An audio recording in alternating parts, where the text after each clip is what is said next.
We're delighted to have you with us this afternoon.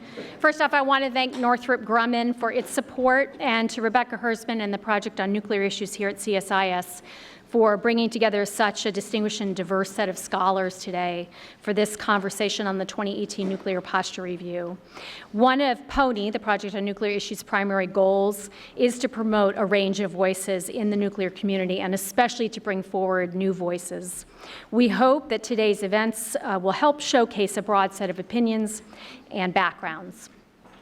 We're delighted to have John Ruud here, the Undersecretary of Defense for Policy, to help us kick off the event.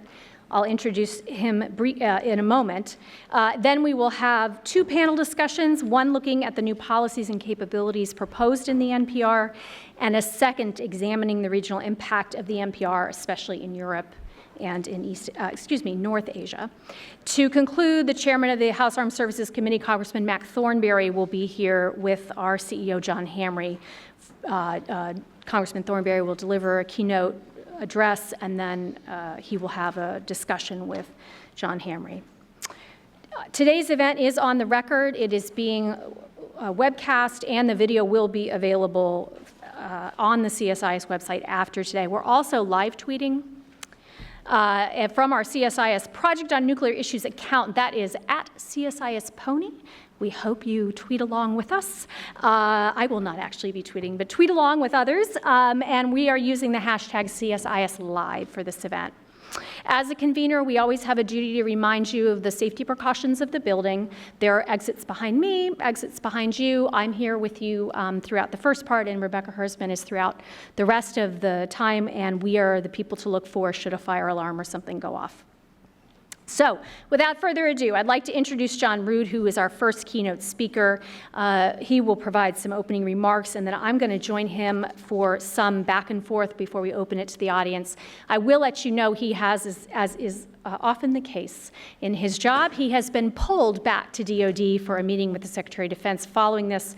So I will keep my portion of this quite short, hoping to get a few questions from you all in before he will have to depart directly from here back to the Pentagon. The Honorable John C. Ruud serves as the Undersecretary of Defense for Policy, where he brings more than 3 decades of public and private sector experience. Relevant to today's discussion, during his time in government, he has worked on a broad range of nuclear weapons issues, ranging from non-proliferation, counter-proliferation, multilateral export controls, missile defense, forces policy, and many other issues. In his over 20 years of service in the U.S. government, he has gained experience across the interagency, with time spent at the Department of State, Department of Defense, National Security Council, Central Intelligence Agency, and as a staff member in the U.S. Senate. Without further ado, please join me in welcoming John Ruud.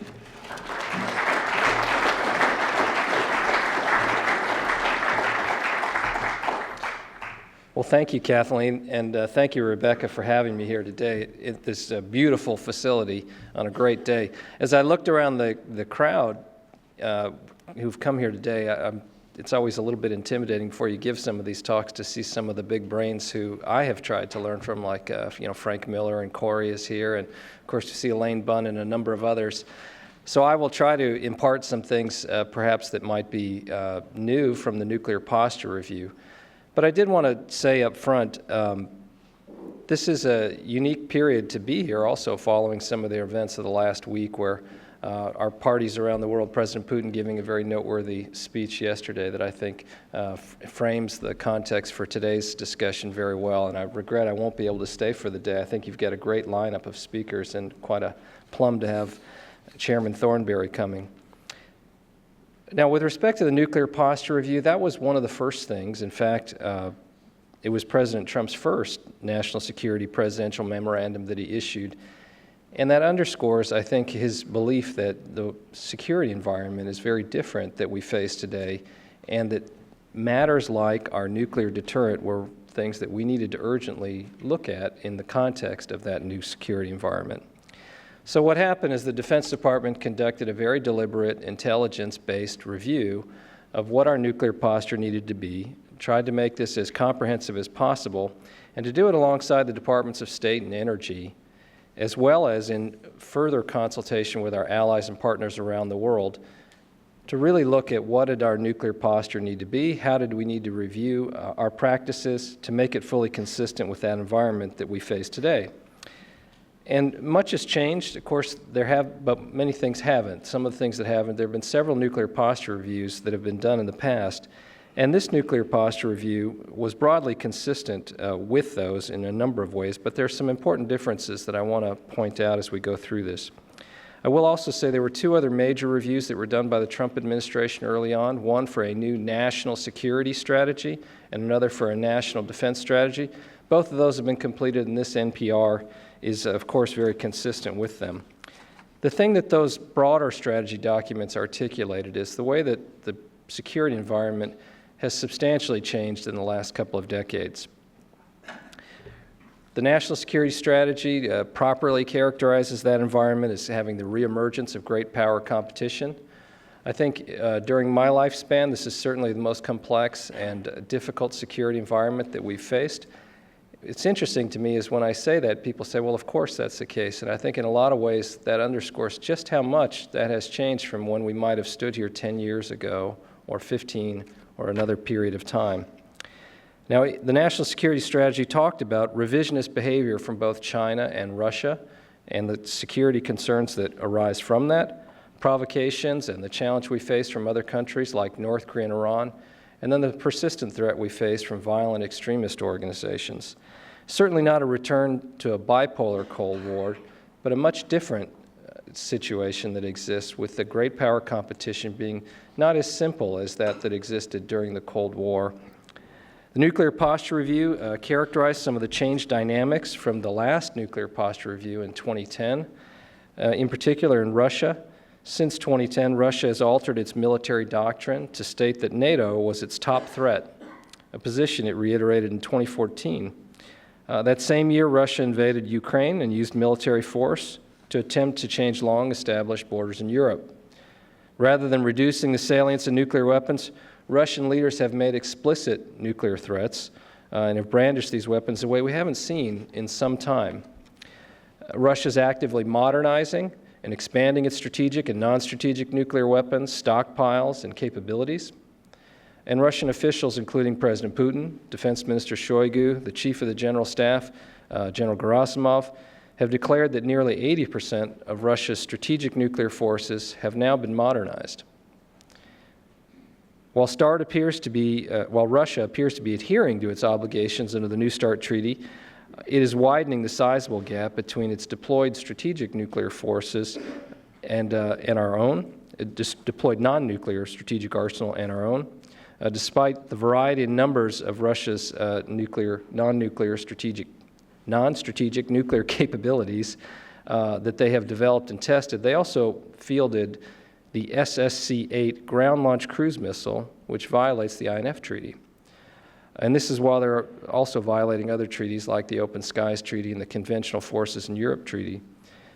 While the United States is open to further arms control discussions, as we have had for some time, we can't help but come to the conclusion that based on some of these actions, we don't have a willing partner in these reductions in the Russian Federation. Just as concerning as Russia's behavior in the arms control arena is the modernization program they've taken and then their views on the role of nuclear weapons. General Philip Breedlove, who was the former commander of Supreme Allied Powers in Europe, said recently, and I quote, "NATO policymakers and planners must recognize that their Russian counterparts view nuclear weapons as practical tools for gaining tactical advantage on the battlefield, escalation control, and for intimidation during conflict termination," end quote. Now, what's going on with Russia is concerning enough, but when we add China into the equation, our concerns, of course, grow. And while these are very different challenges with different countries in different parts of the world, and certainly not seen as two parts of a whole, they do reinforce our concerns what's happening separately in different parts of the world. China has threatened the U.S. allies and partners in the Indo-Pacific region with disputes over territorial boundaries and claims to contested islands. China continues to expand its nuclear capabilities in both quality and quantity. Since 2010, it's announced the development or fielded new road mobile, multiple independently targeted reentry vehicle systems, ICBMs, I should say, theater-range ballistic missiles, a new submarine-launched ballistic missile, a new ballistic missile submarine to carry that missile, and the H-6K strategic bomber. China's lack of transparency regarding the scope and scale of its nuclear modernization leaves the United States and the international community with a lot of concerns about their future intent. I will say from my past service in government, the last time that I visited China in 2008 for strategic stability talks, one of the things that was noteworthy to me was, at that time I served as the Undersecretary for Arms Control and International Security at the State Department, was that while the purpose of the talks was to show transparency and to examine some of the practices of our respective parties as a confidence-building measure in order to lower our concerns, I think I'd characterize the views of our Chinese hosts as not seeing transparency and the willingness to discuss those things as being in their interest. There is, of course, a line from Sun Tzu where he talks about concealing your strengths and concealing your weaknesses from your adversaries. And I guess I'd say I'd characterize the Chinese approach they took with us at that time as very consistent with Sun Tzu's teachings there. And so it was very difficult, I think, to achieve the purpose of that stability. And if I fast forward now a decade later, I think that trend has continued, unfortunately. In addition to Russia and China, then, if we talk about other countries, of course, North Korea comes to the top of the list. North Korea has repeatedly made explicit nuclear threats to the United States and our allies in the region.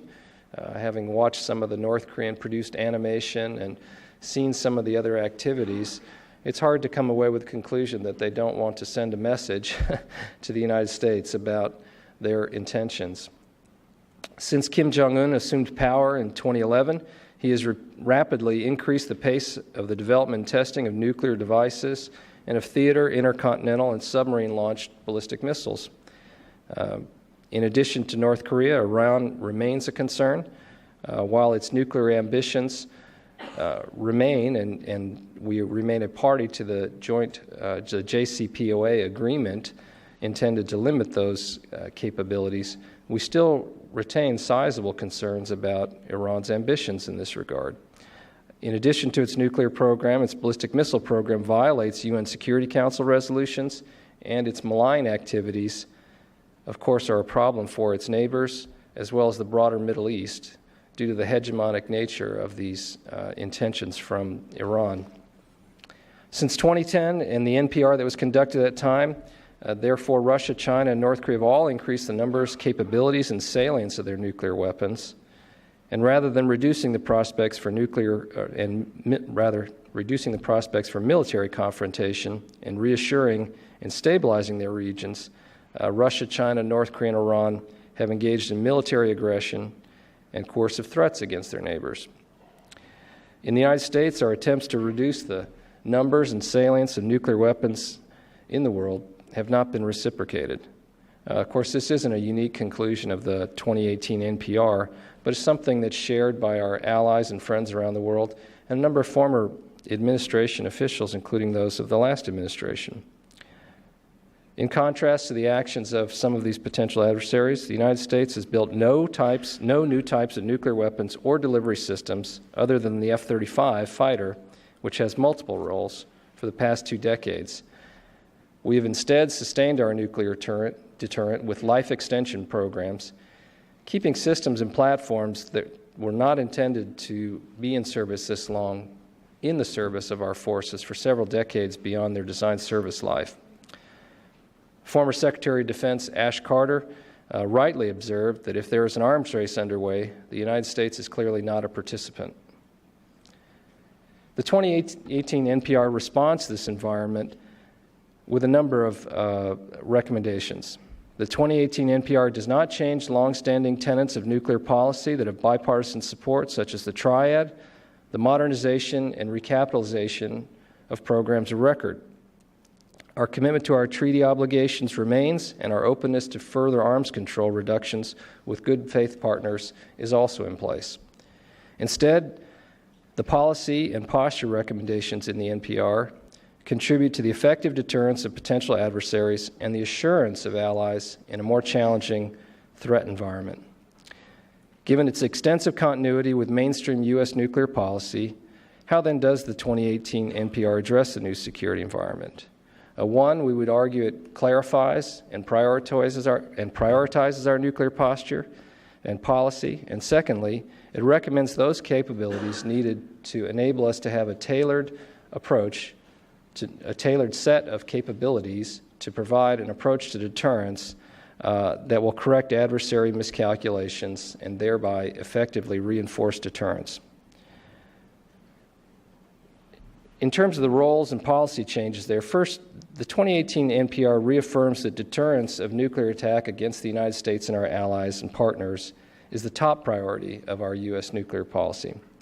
Given the dynamically changing security environment, reemphasizing deterrence as the top objective is a prudent, realistic, and necessary action. Secondly, the NPR clarifies U.S. nuclear declaratory policy. The declaratory policy makes clear that the United States would consider the use of nuclear weapons only in response to extreme circumstances that threaten our vital interests, as stated as well in the 2010 NPR. The 2018 NPR more clearly specifies that a, quote, significant strategic attack could be nuclear or non-nuclear. Of course, there's nothing automatic about a prospective U.S. nuclear response. It will be shaped by the context, that is to say, the extreme circumstances and strategic effect of the adversary attack, and that will govern our responses. This clarification does not expand the circumstances for nuclear use, nor lower the nuclear threshold, as unfortunately some commentators have wrongly suggested.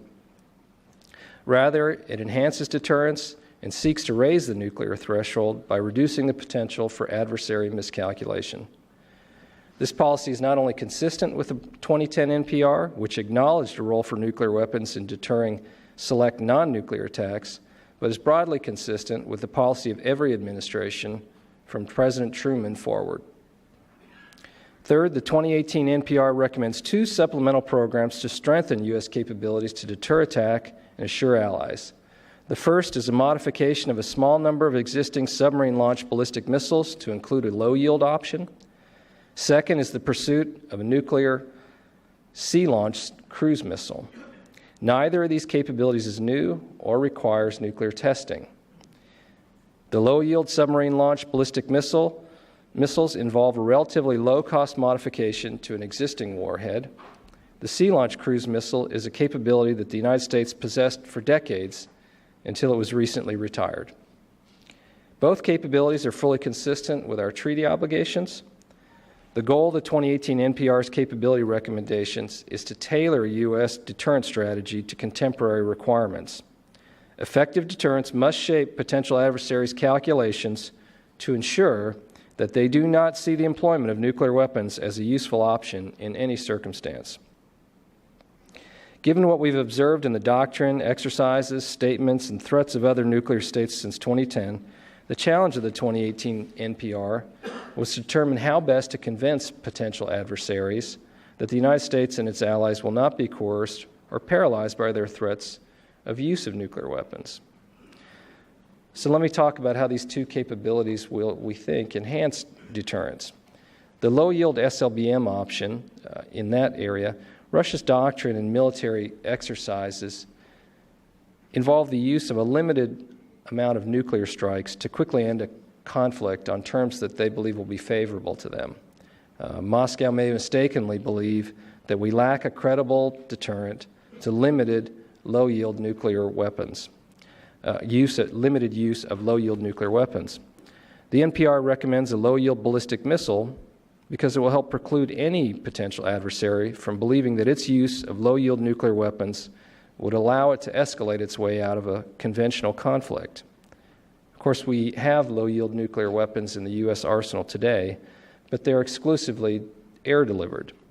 A low-yield submarine-launched ballistic missile is a survivable, prompt option that enhances deterrence by holding at risk targets that may in the future be beyond the reach of our current air-delivered low-yield options.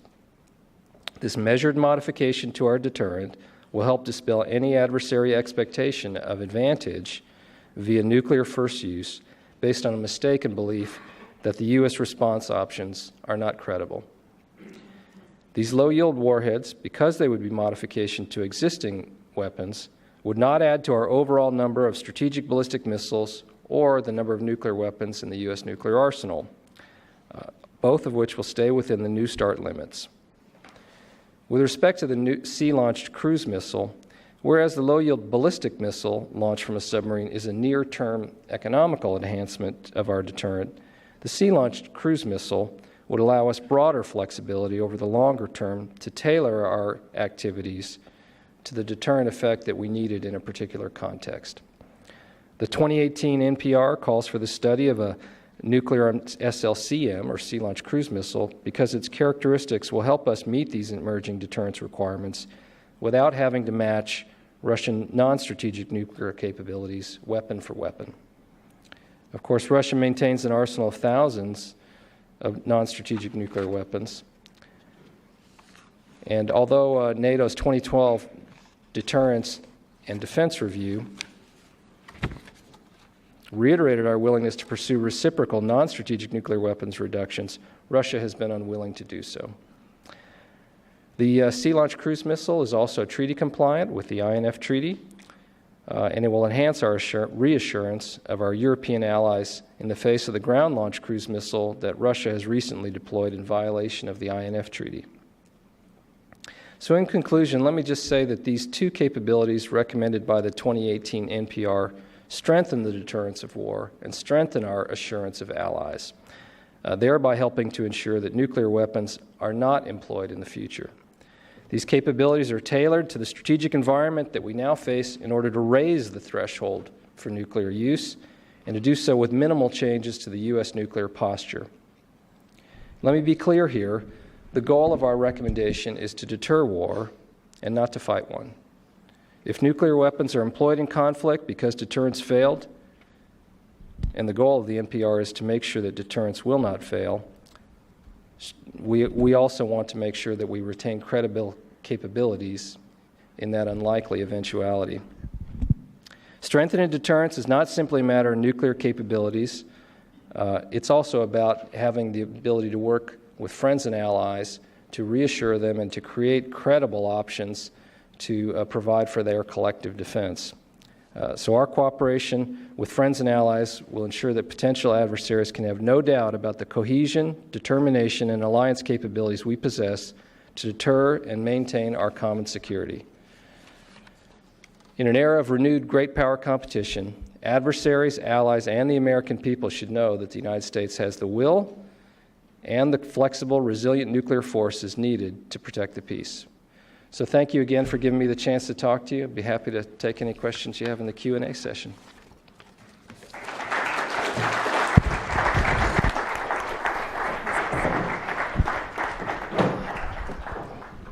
Well, thank you so much. I know we have limited time, so I'm going to keep myself to one question and then go two to the audience, and then I think we can get you on, keep you on schedule. So as we talked about before you came on stage, obviously President Putin came out within the last 24 hours with his own thoughts about Russian nuclear capability, and I would love to just get your reflections on what he said and how the U.S. and the American public should be thinking about where the Russians are going in terms of what they claim to be expanding nuclear capability. Well, certainly President Putin's remarks yesterday were very noteworthy. But they're not the only remarks that Russian officials have made in the public domain in recent years. I mean, one of the things that I think is interesting about the information age is, at least the information age as it pertains to the availability of information in this town is very good. But most of our commentators don't read foreign media sources still.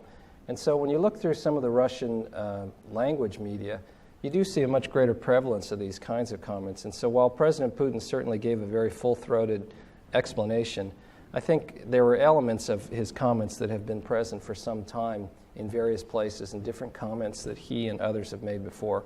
So I was not surprised by much of the content of that.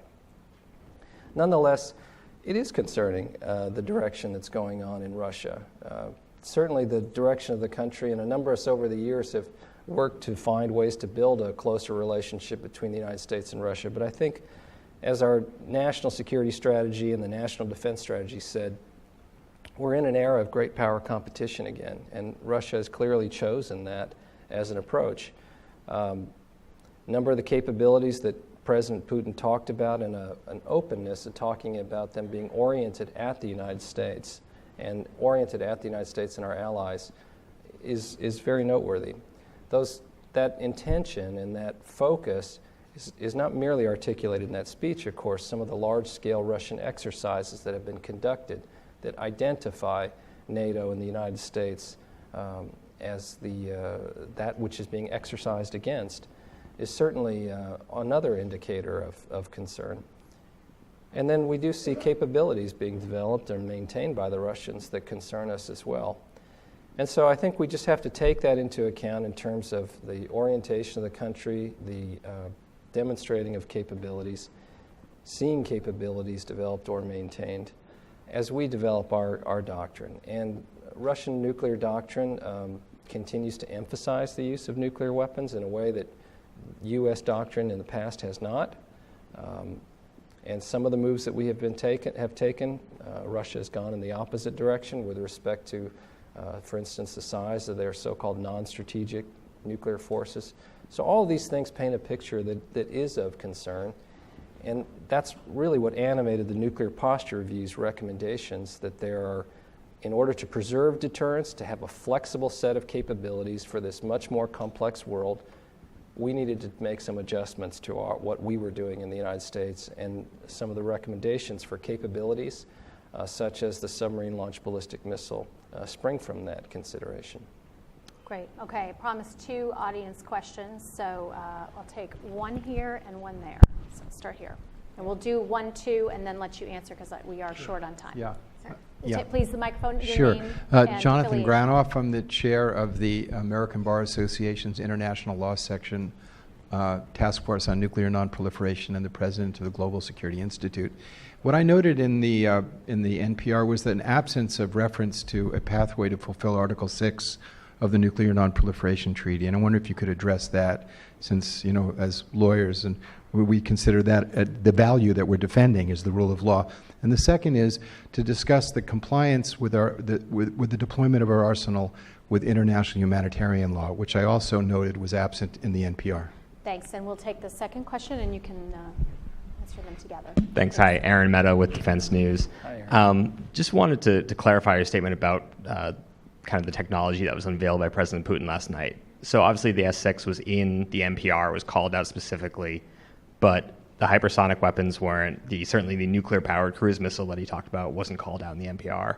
So how aware has the Pentagon been about these technology developments, which have, according to President Putin, been tested over the last several months? And how much did that directly influence the final form the NPR took? Great. Okay. Maybe I'll just take them in turn. Absolutely. You know, on the first question, the NPR reaffirms the longstanding U.S. commitment to our arms control obligations and our willingness to engage in those type of activities going forward in terms of new negotiations. So I wouldn't say that we see it as signaling a change in the longstanding practice that we've had in the United States. With respect to Article 6, I would also say everything in the NPR is fully consistent with that view. Bear in mind, number one, the Nuclear Posture Review does not increase the size of the U.S. nuclear arsenal. We have reduced the size of the U.S. nuclear arsenal by 85% in recent decades. Now, I would say, as Ash Carter, former Secretary of Defense, brought up, other countries like Russia and China have gone in the other direction. North Korea has gone in the other direction. Our willingness to engage in those reductions has not been reciprocated by others in the world.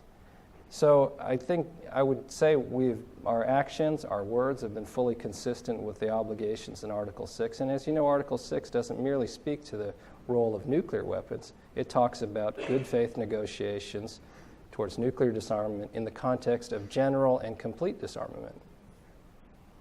We are not going to have enough time. I'm sorry. I'll have to wait for another day for the follow-on. And to the question over here. Oh, Aaron's question. Well, Aaron, certainly I wouldn't characterize our intelligence in public about various things, but I would say our concern about Russia's capabilities, our concern about Russia's direction, and some of the statements that have been made in the past about the role of nuclear weapons predated President Putin's speech yesterday. And, you know, as I said, I personally was not surprised to see a number of his comments in that speech. I think it's broadly consistent with things that have been stated before from Russian officials. That doesn't mean I welcome it or, or that it was necessarily the message that we would have liked to have received, but I think it's broadly consistent with things that the Russian government has said in the past. And I greatly regret we have hit your time limit, but I'm extremely appreciative, given your tight schedule today, you made the time to come over here to talk publicly about the NPR, and I know the follow-on panels will dig into a lot of these issues. Please join me in thanking Undersecretary Ruud for his time today. Thank you. Very good. It looks like we're about ready to get back started. Thank you so much for joining us. Again, I'm Rebecca Hersman. I'm the director of the Project on Nuclear Issues here at CSIS, and very pleased to welcome you all here today. It was terrific to have John Ruud, the Undersecretary of Defense for Policy, to come and kick things off and kind of give a very good laydown of the basics of the nuclear posture review and some of the key issues, both in terms of what was driving concern behind the review, what was sort of driving some of the policy, where it stays the same, where it might change, and making the case for some of the changes that are reflected in the review. So next we'll move into our panel. I will remind the group, in case there are any new arrivers, that we are live tweeting, and so hashtag CSIS Live. We are on the record. The event is being recorded and live streamed, so you'll have an opportunity to see it a second time in case once isn't enough. But we are welcoming those who are watching online as we speak. I want to again mention our appreciation to Northrop Grumman for doing so much to help make this event possible. We are very appreciative of that. What I'm going to do in this panel is we're going to have a conversation and talk about some of the issues that have been coming up, mostly focused on some of the issues of clear policy and capability. In our next panel, we'll talk a bit more of the regional perspectives, both in terms of our perspectives on key regional threats, as well as how we think the review has been received in critical regions. But for now, we're going to focus on some of the nuts and bolts, including those capabilities and policies. We will, in part, think about what's changed and what's the same, but we're going to get past that and talk about what's important, because I think that's perhaps the more important question. Let me just offer a brief introduction. So to my left, we have Franklin Miller. He's a principal at the Scowcroft Group. He was a special assistant to President George W. Bush and a senior director for defense policy and arms control at the National Security Council. He spent 31 years in government, including 22 years in the Department of Defense under 7 different secretaries. He currently serves on the Defense Policy Board and the U.S. Strategic Command Advisory Group. He's a member of the Council on Foreign Relations and a director at the Atlantic Council. Next, to my right, we have Ms. Elaine Bunn, who is the former Deputy Assistant Secretary of Defense for Nuclear and Missile Defense Policy. She directed the offices of the Undersecretary for Policy that develop and review departmental and national policies for nuclear and missile defense capabilities. And prior to that, she was a Distinguished Research Fellow in the Center for the Strategic Studies at National Defense University's Institute for National Strategic Studies. She also had a very long and successful career in government in the Department of Defense. So we're very grateful that you have joined us for this. To my farther right, we have Dr. Adam Mount, who is a senior fellow and the director of the Defense Posture Project at the Federation of American Scientists. His work covers U.S. nuclear strategy and force structure, global nuclear politics, deterrence, and North Korea. He was previously a senior fellow at the Center for American Progress and a Stanton Nuclear Fellow at CFR. So we have a lot of expertise up here to discuss the issues, so I think we should just kind of dig in. So what I wanted to do first is talk about the new capabilities. And because I think that really is the biggest part of the review. So why don't we just kind of just dive right into what everyone wants to talk about anyway. So the two sea-launched capabilities in terms of the D5 Trident modification as well as the SLCM. So I have at least one significant question to ask, but we can ask each other. For me, one of the biggest questions is, why do we need this capability in addition to those capabilities that were already resident, in particular in our air leg. We have always had lower yield capabilities. Why do we actually need additional ones, and from a different platform? Why is that essential? And how do we sort of want to think about that going forward?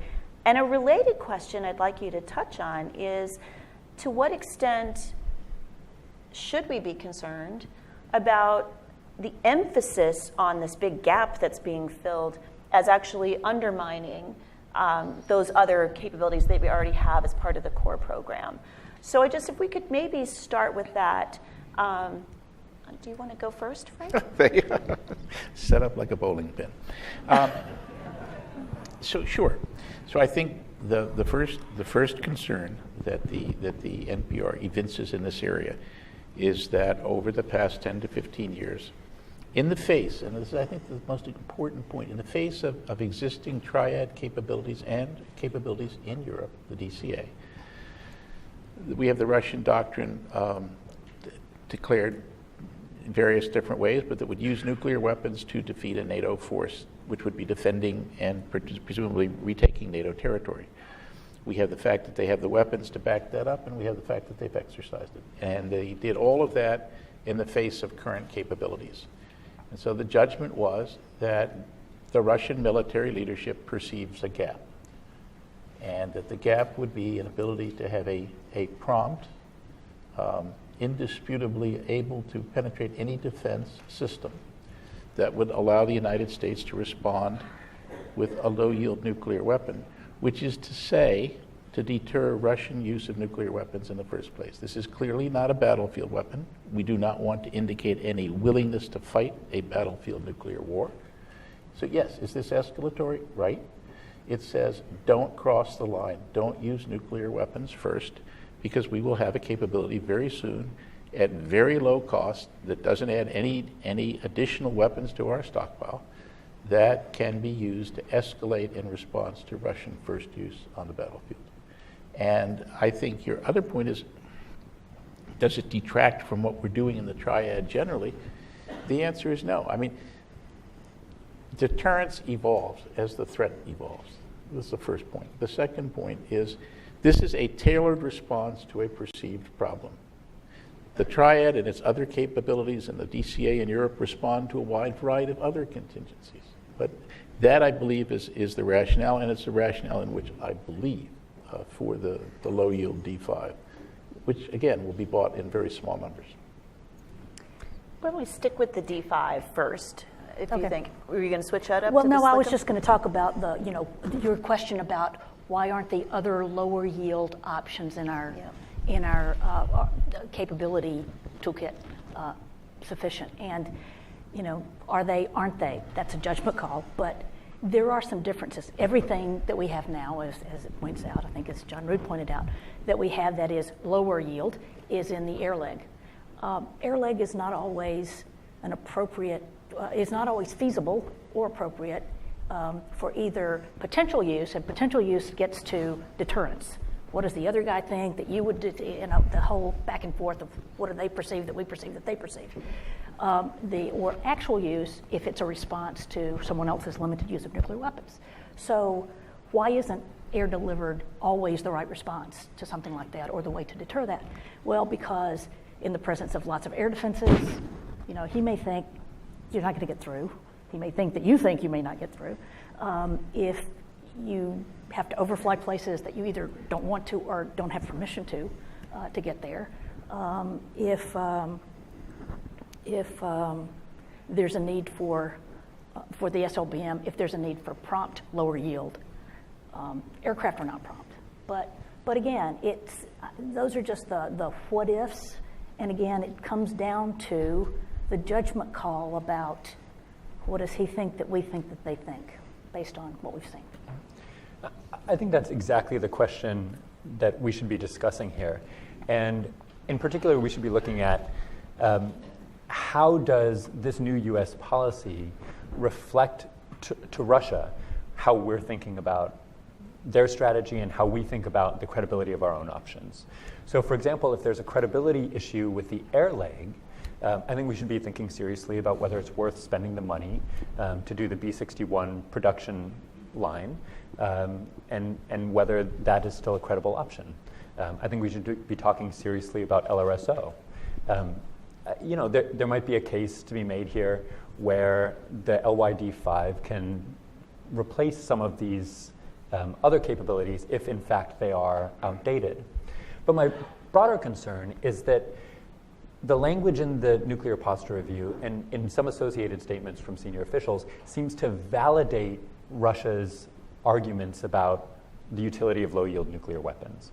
So, for example, if this is a mistaken perception that the United States does not have credible lower-yield options for a limited war, then why are we scrambling to validate that perception? Why are we scrambling to fill a gap that we don't believe exists? In my judgment, that just buys into Russia's mistaken theory here. And the better solution would be to project confidence in U.S. Deterrent capabilities. To say, for example, across our joint force, including conventional forces and other cross-domain responses, we have the capability to respond to any aggression or any provocation the Russians throw at us. I think that's far more stabilizing and a far more, a far stronger statement of U.S. resolve than it is to try to scramble to fill a gap that we don't believe exists. No, but we do. I mean, that's the point. We do believe the gap exists. We believe the Russian military has decided that we don't have a capability to respond. And so, as the NPR says, we're trying to correct this misperception on the part of the Russians and to raise the threshold and to convince Putin that whatever the military says about using nuclear weapons first is a bad idea. We believe this gap exists. And if you look at even what Ash Carter was saying a couple of years ago, at the potential for first use in the 21st century is not massive, but Russian use against a NATO conventional defense, that's acknowledging that we have concerns about what the Russians are thinking. I wanted to come back to your question about if you think you need a sea-launched cruise missile, then maybe you need to rethink B-61 and LRSO. I mean, that, again, when I was talking about what is it that air launch don't have, there were a lot of ifs. So in some situations, aircraft may be exactly what you need to deter, to assure, to fly over South Korea, to do other things. Right. So there's so many things that the same nuclear force, at least 3 different nuclear arms potential adversaries that you're talking about, and you almost have to say, well, what's its utility here? What situations can I speculate about that we don't know how that might come to be, but so it's 3 different kinds of nuclear armed countries at this point, and then assuring allies, and so aircraft for that does have, I think, a big role.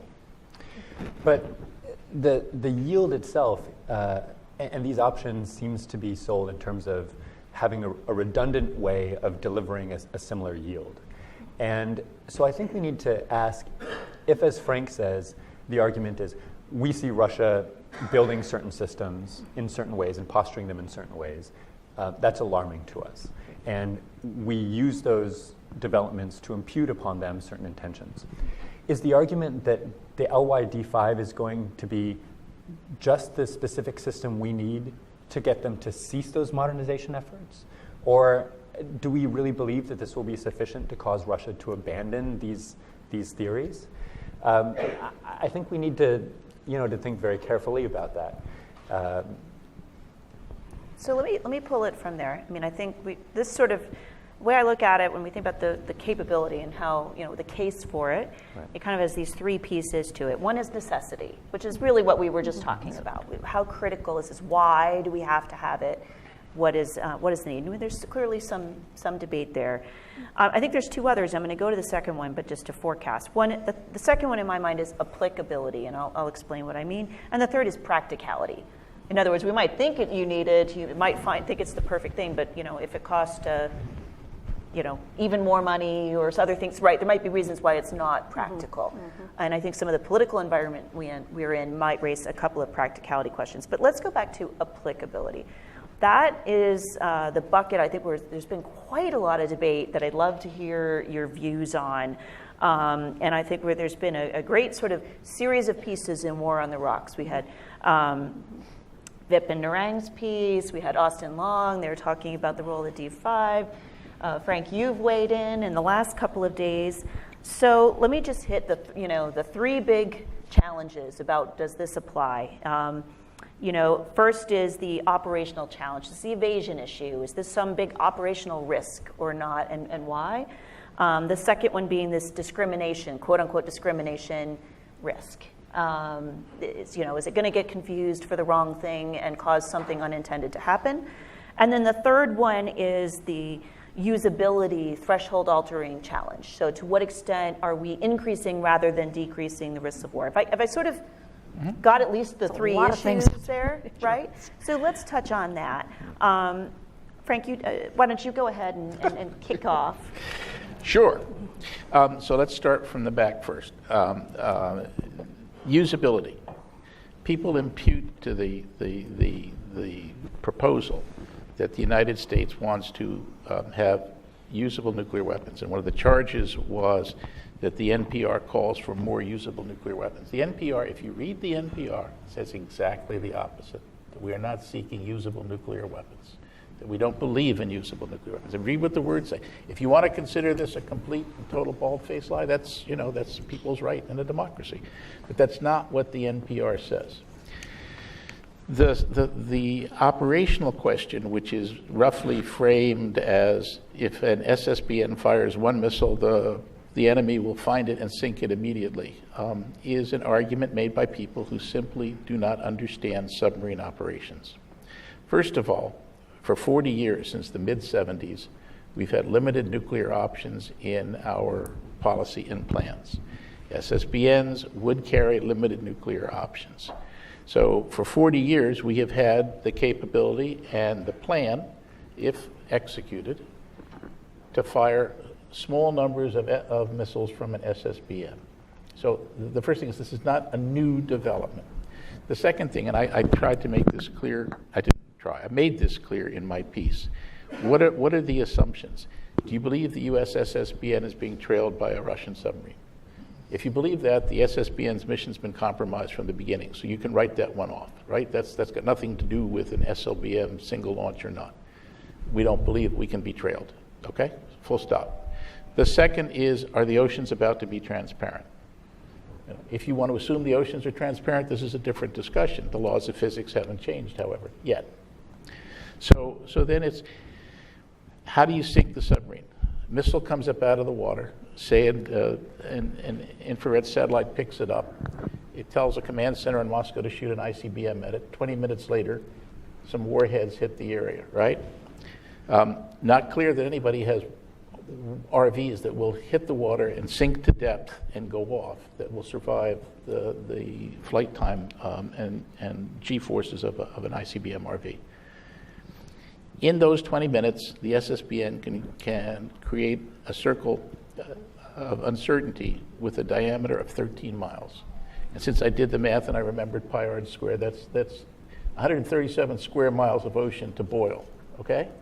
Now, since you're going to have to use more than 6 RVs or 7 RVs to do that, let's say you have to use 10 or 15 ICBMs. That's going to give you another 10 minutes. In that extra 10 minutes, your area of uncertainty is 314 square miles. Go ahead and boil the ocean. You can't do that, right? There aren't enough RVs.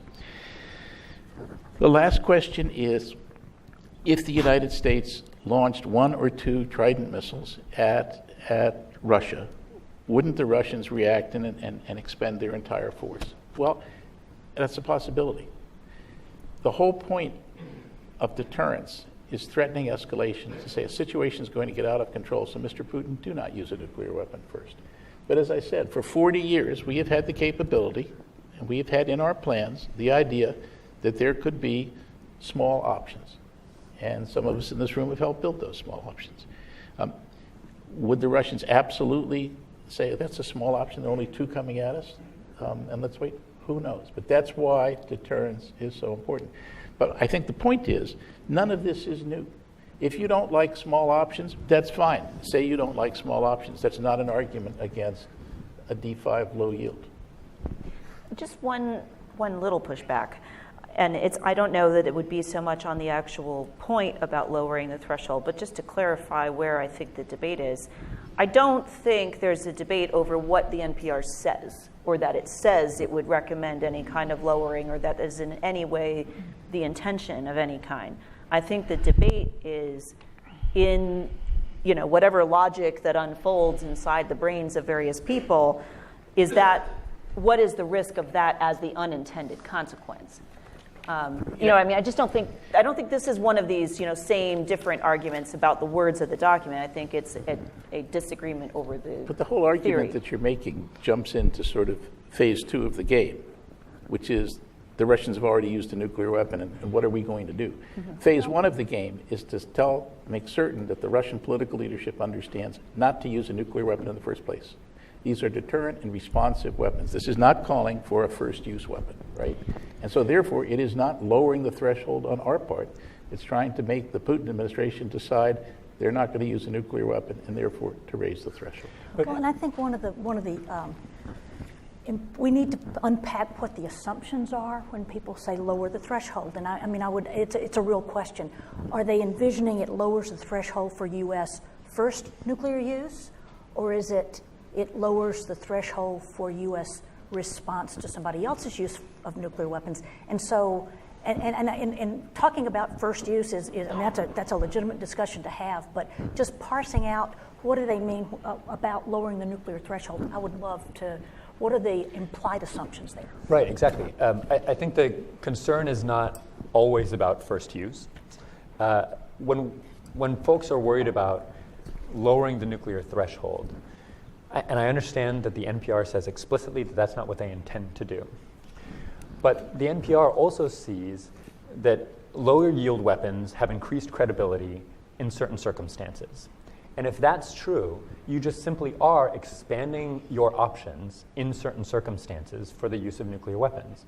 That's the theory, right? That you think you need new options for a new set of circumstance. And that's what we worry about when we say lowering the threshold. There's a very real question about what is the stated purpose of nuclear weapons in the nuclear posture review, right? This poorly defined category of non-strategic nuclear attacks has been questioned in public significantly. Does it raise the possibility of a nuclear retaliation for a cyber attack on U.S. civilian infrastructure, for example? There have been competing statements from administration officials about this. And more to the point, President Putin said this morning that he believes that that was the threat that was made. So that's one consideration. Another consideration is, what is this low-yield D5 option for? What are the targets that it brings into view, that the B-61 does not have, or the LRSO does not have? What are the options that it affords us, the new missions that it affords us, that could not be held at risk with existing capabilities? If these are targets on the battlefield meant to achieve a military effect, then that's one question, and it could involve lowering the threshold, even if it's second use. If it's targets, as Frank mentioned in his recent War on the Rocks piece, that pertain to Russian leadership. I didn't say that. I said targets of importance to the Russian leadership, not the Russian leadership, That's which is a very key distinction. No, I did not say that, right, the leadership itself, but of importance to Russian leadership. I think we need to have a conversation about what those are and why those are appropriate targets in a certain range of scenarios, right? So the question is, are these low-yield nuclear weapons, do they fit in with our current strategic concept, and are they the most effective way of having the precise strategic effect we need to deter low-yield nuclear use? I worry that the nuclear posture review had a handful of nails, and it looked for the best nuclear solution to certain hypothetical scenarios rather than the best solution overall. And that's all of these considerations fold into the worry that it does lower the threshold.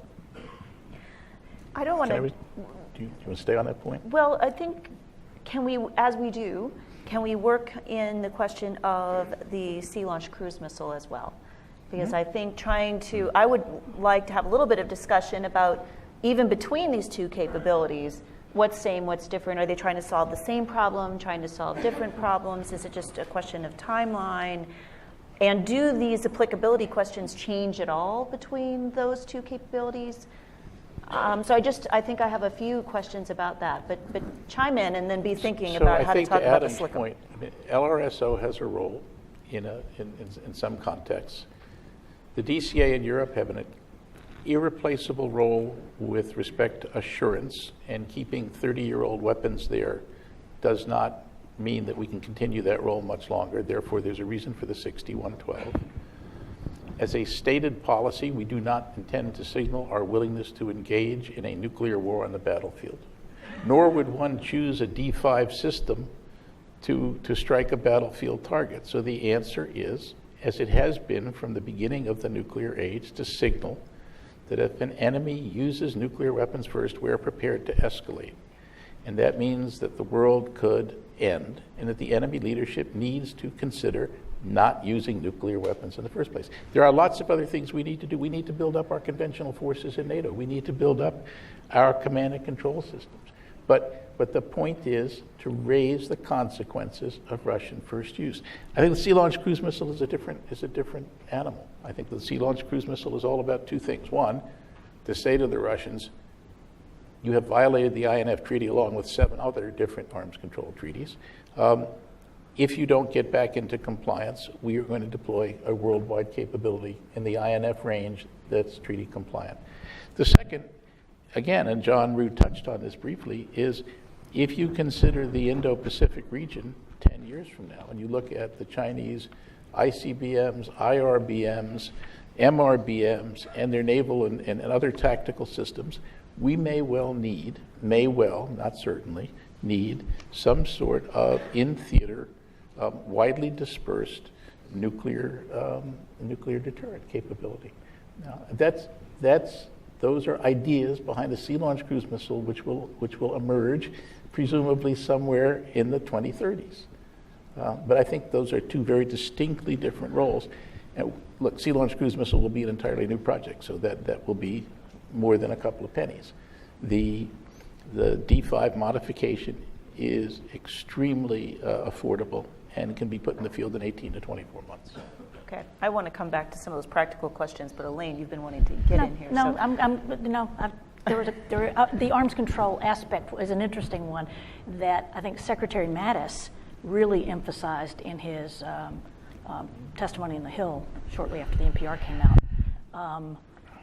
So, I mean, as one of those who's done a lot of, since 1981, negotiations with the Russians, including on INF, it's they don't give up something for nothing.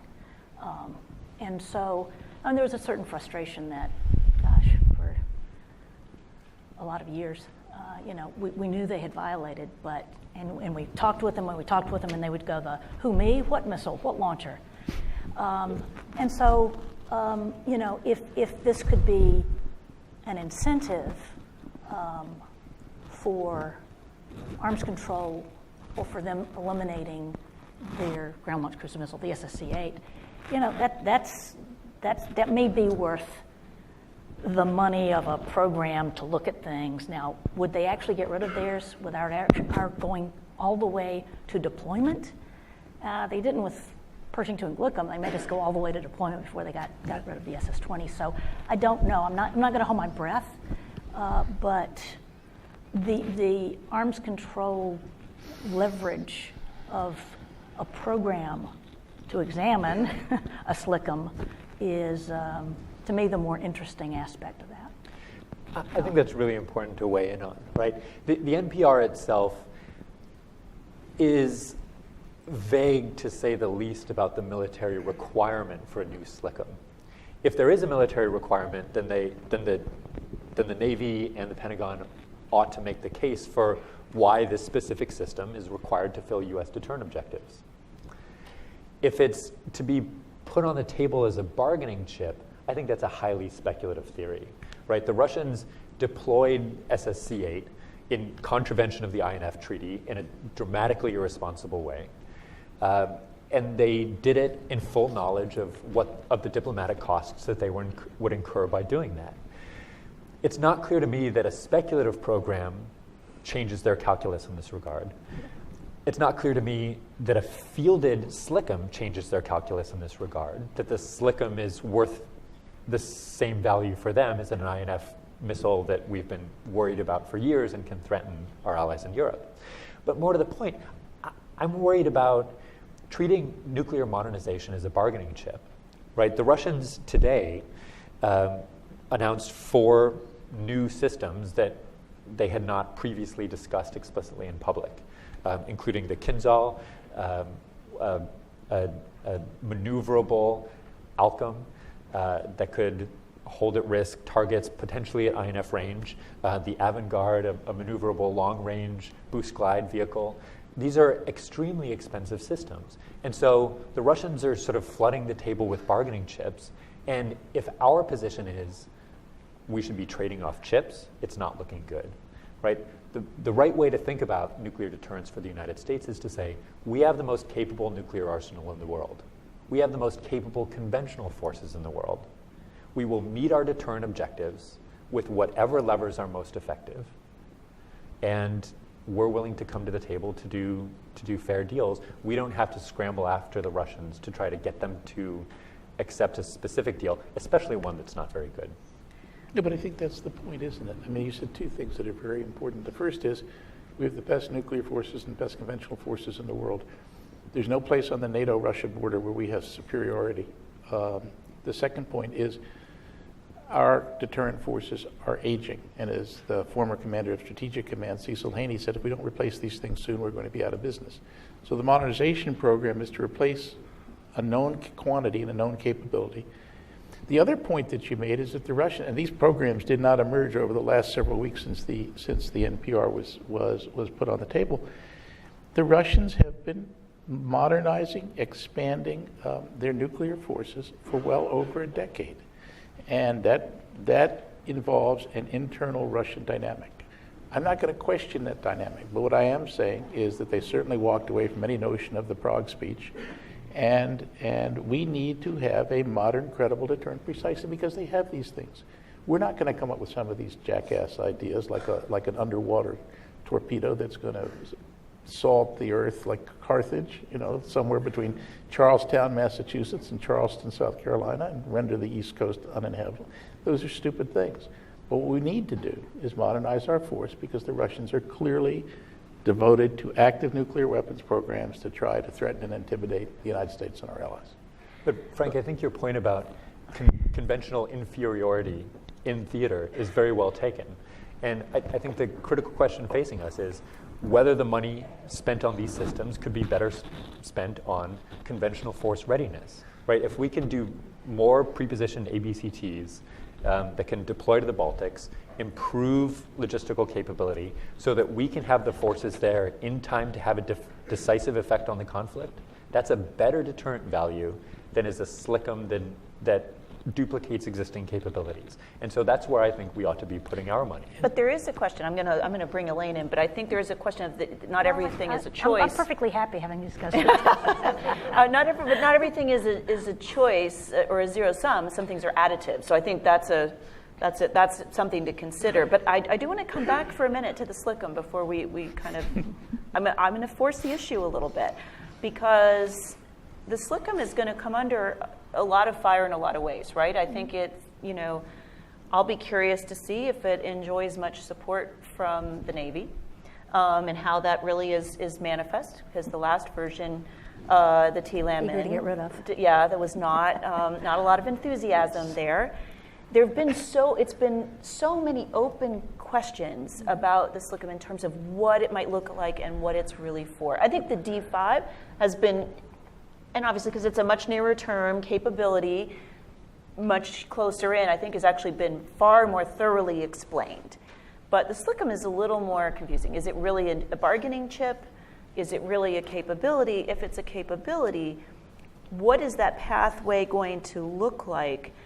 Because if that doesn't get explained, it'll be gone long before its 2030 schedule. Well, fear not, the department's going to do an analysis of alternatives, which will chew up at least 3 years. And so, you'll have your answers. All right, but that'll probably be the answer. So let me try to ask a practical question that I'm really curious about. We've actually gotten to the point where this option is being bandied about whether it would be on a surface vessel or whether it would be deployed on a submarine. Right. And related to that opens all kinds of questions about how new would a warhead be, and what would be the requirements, and what types of command and control changes would have to be made. Do any of you think we might be better off by narrowing a few parameters early and trying to make this seem more bounded by some of the inflammatory things? On what basis do you narrow the perspective, though? I mean, I think that's the purpose of an AOA. But it might go to my practicality point. Okay. Are some of them just so impractical? Well, probably, but I don't know which they are. I don't happen to know which ones they are. So Rebecca, I think overall that's exactly the perspective we should be taking to modernization. Which are the core priorities and which are these supplements, which if you read the Nuclear Posture Review, that's the words, that's it, right? So which are nice to haves and which are core priorities? There's only so much money to go around. And I think if we're interested in building a stable, reliable deterrent, we should be prioritizing the most important systems. And so right, there are additional operational questions about SLCM. Does it go on surface ships, right? General Hyten mentioned the DDG-1000 at NDU a couple of weeks ago on C-SPAN. There's also this question about whether it goes on SSNs. The SSN fleet is stretched to the boundaries, right?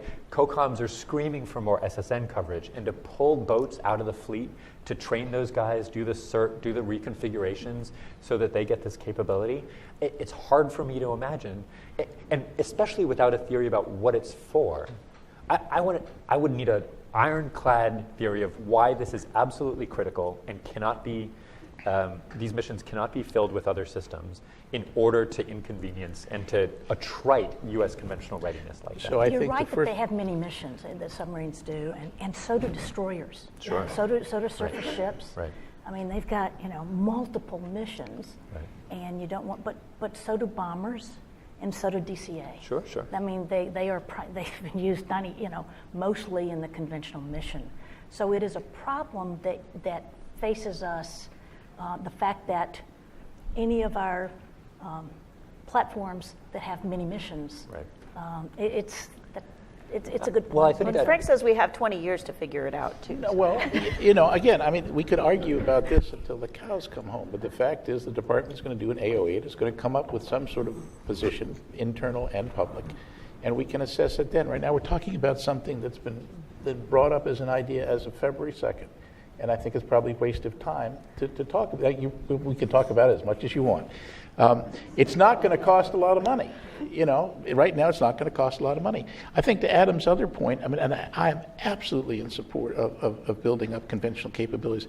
But the whole modernization program now to include the small amount of money for the D5 low yield amounts to 3% of the defense budget. The figure that the NPR talks about is that the entire program costs 6.4% of the defense budget. 3% of that means goes to operating the current force. So now, 3% of the defense budget to modernize the entire triad over 30 years to deter an existential threat, as Ash Carter and Jim Mattis have said, that's a small price to pay to deter an existential threat. It's less than 1% of the federal budget. So I think we can have, and I strongly support the conventional modernization, but this is 3%. The modernization is 3 to 4% of the defense budget. That's easily affordable. All right, I'm going to go to the frying pan, from the frying pan into the fire. I know we could talk about the whole sort of 3% versus 6% thing. Maybe we'll save that for an audience question.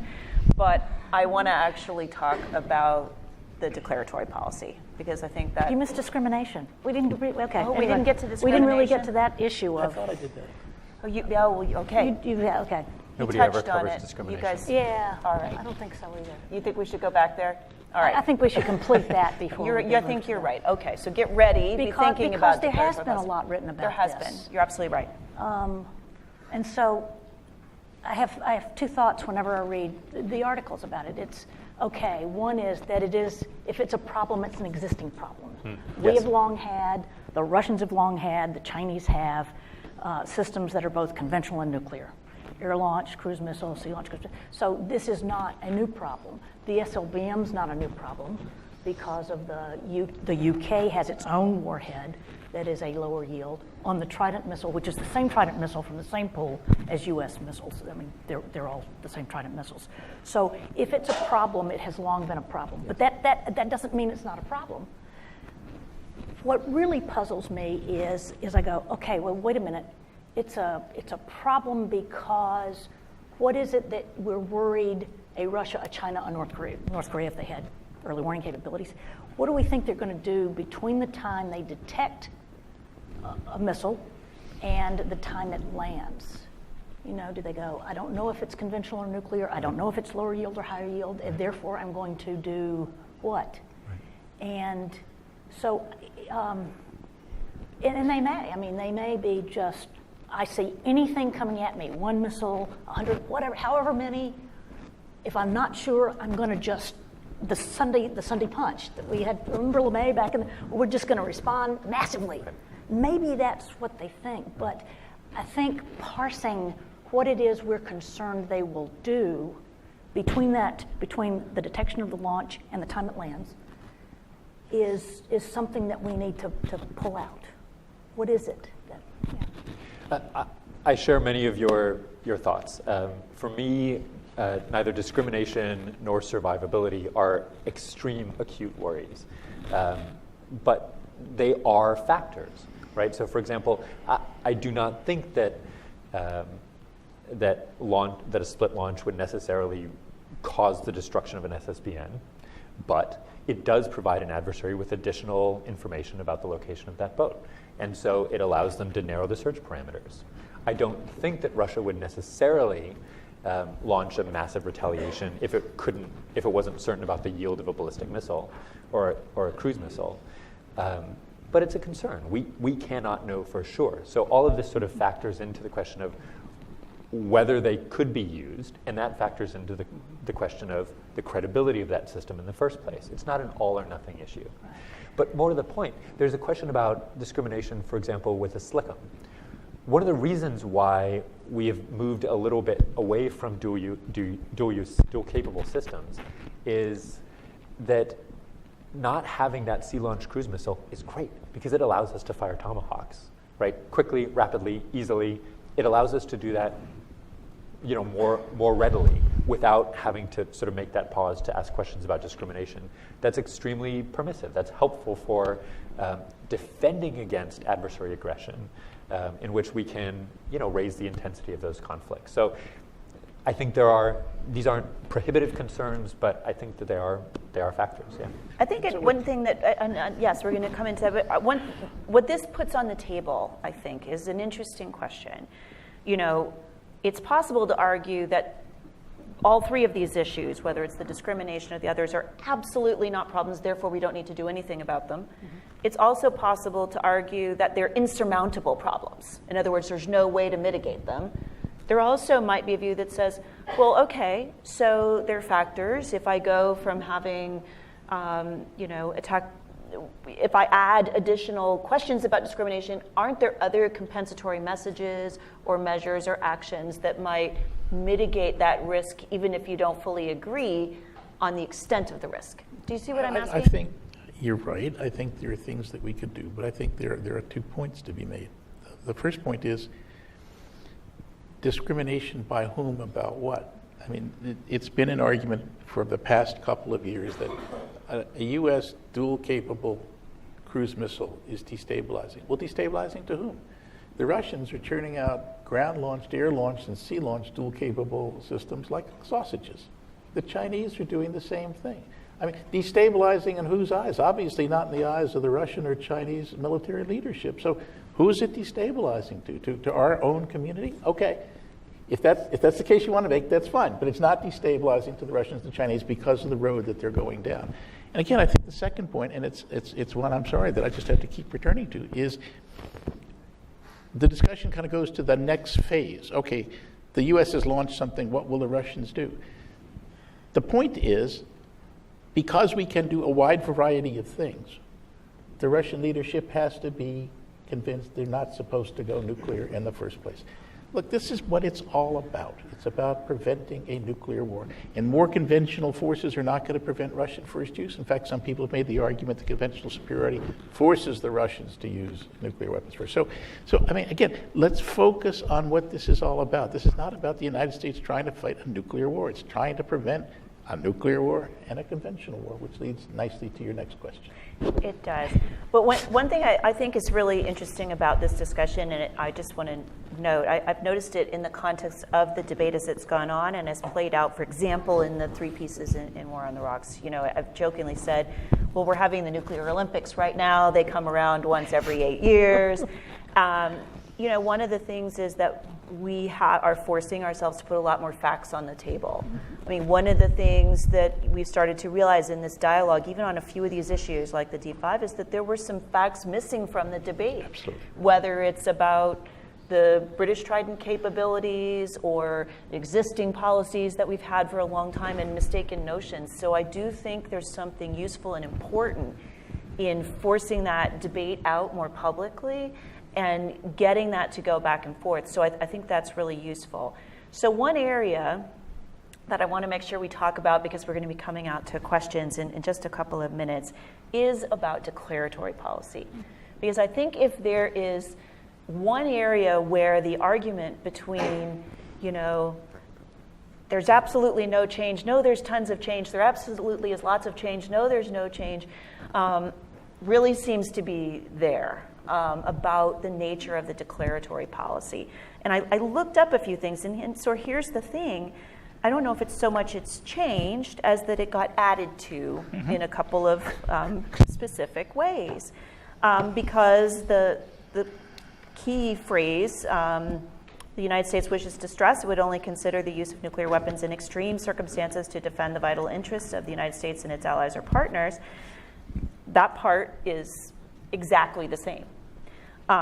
It is the going on to attempt to define extreme circumstances and what it could include, I think, that has gotten people pretty excited, which is interesting, right? Because the first version, which was in the Obama administration NPR, left it wide open. It was a little bit eye to the beholder.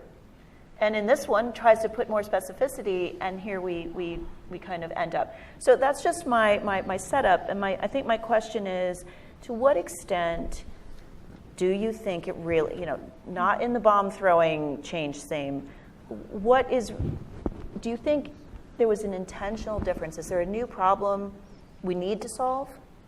Is there not a problem that, you know, we need to solve, it's just clarification?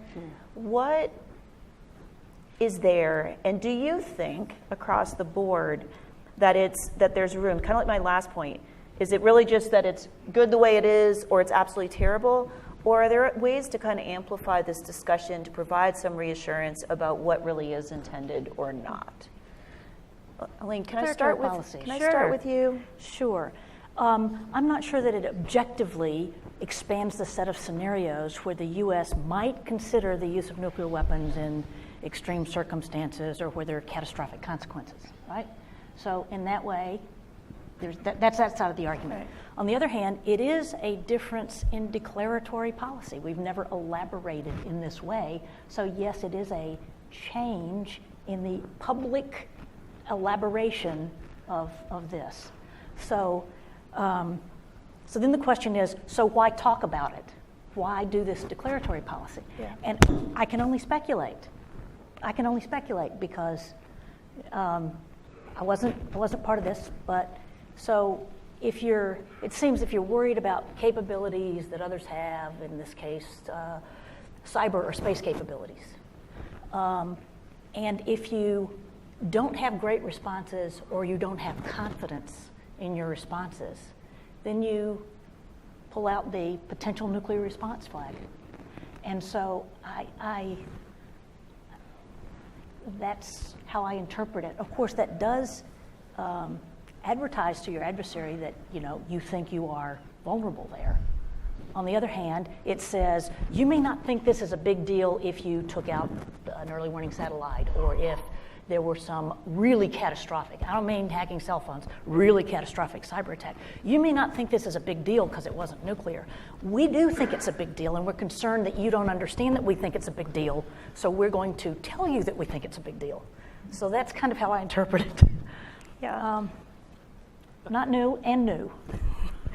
Well, no, I think that's exactly right. I do think there's an important, in the what's added, the elaboration, there kind of, in my mind, there are two categories of things in there that perhaps would benefit from a little bit of parsing.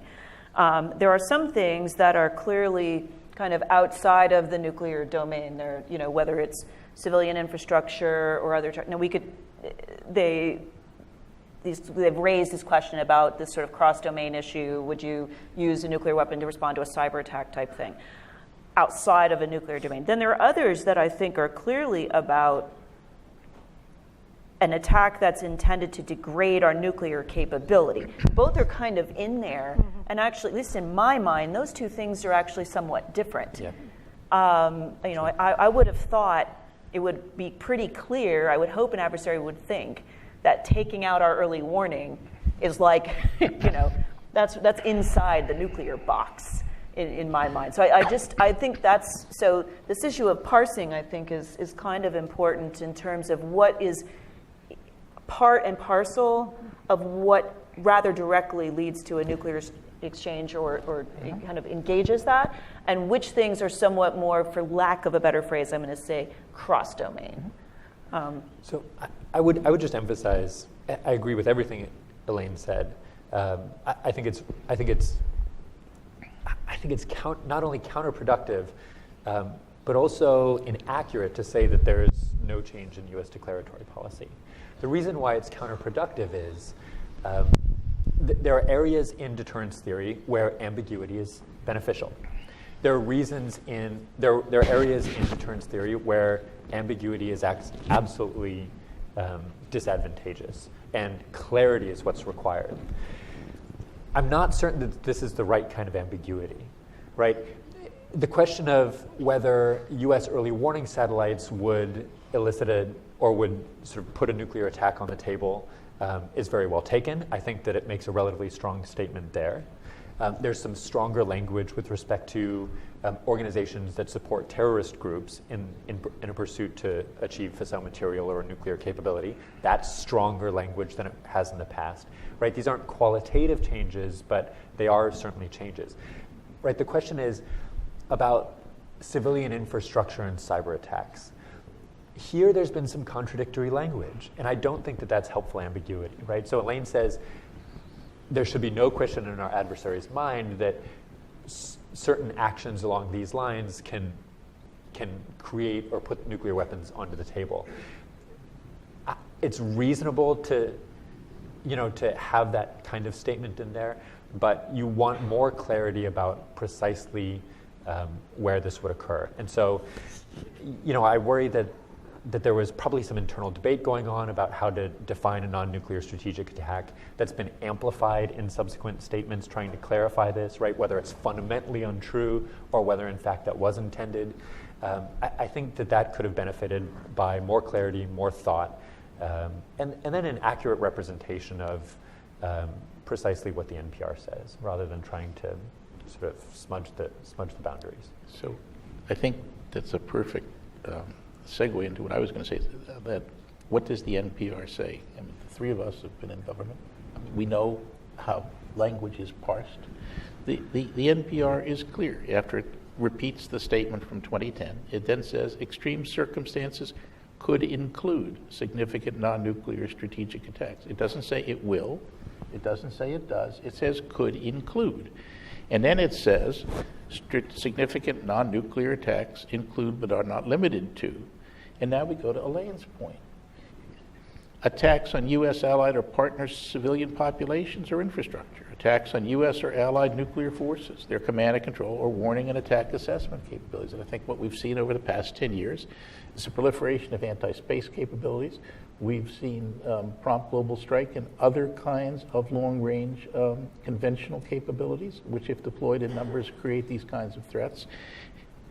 The NPR does not say, you will not find in the NPR, that we're going to use nuclear weapons to deter or respond to cyber attack. And it doesn't get much more authoritative than Paul Selby, who's the Vice Chairman of the Joint Chiefs, who said publicly, the interpretation that a cyber attack would be met by U.S. nuclear strike is not supported by the document. We never said cyber, cell phone.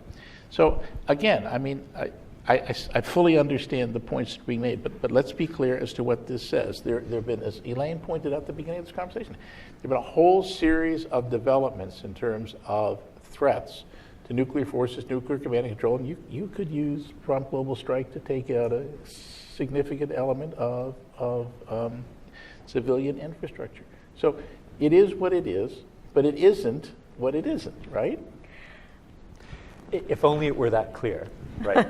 Because Vladimir Putin this morning, speaking to his parliament, his national address, said that that U.S. cyber attacks sort of put that issue on the table. So he received the wrong message. Would that he had read it as closely as I you don't had, think Frank. he received the wrong message. This is the same guy who said there are no Russian troops in Crimea or Ukraine, and said it with a straight face. And the Russian Foreign Ministry came out Friday damning the NPR, saying that they were in full compliance with the Budapest Memorandum, which guarantees Ukraine's sovereignty, which is a bit of a surprise to the people in Crimea and the Donbass. So, you know, I think what I take from the Putin speech is, one, the nuclear posture review was actually received and read at the highest levels of the Russian government. Sure. That's not a bad idea. No. Two, it got them to decide to do some chest pounding and bigger buttons on nuclear capabilities.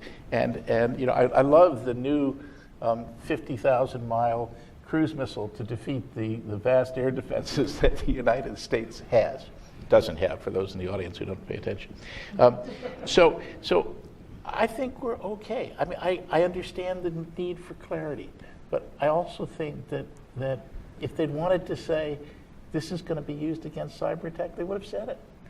So I'm going to offer one thought for both sides of this debate for people to consider, and open actually to questions. So we'll get some microphones ready. I think this issue of the declaratory policy is one that isn't going to fully go away, because I think declaratory policy really is a discussion. Mm-hmm. It's something that continues. And so I think on the one hand, with this review having opened the door on these clarifying statements, this increasing, reducing an element of ambiguity and so forth, I suspect it's going to invite the need for some assurance and further explanation in ways that might be different from the past, where I said my policy and it's done.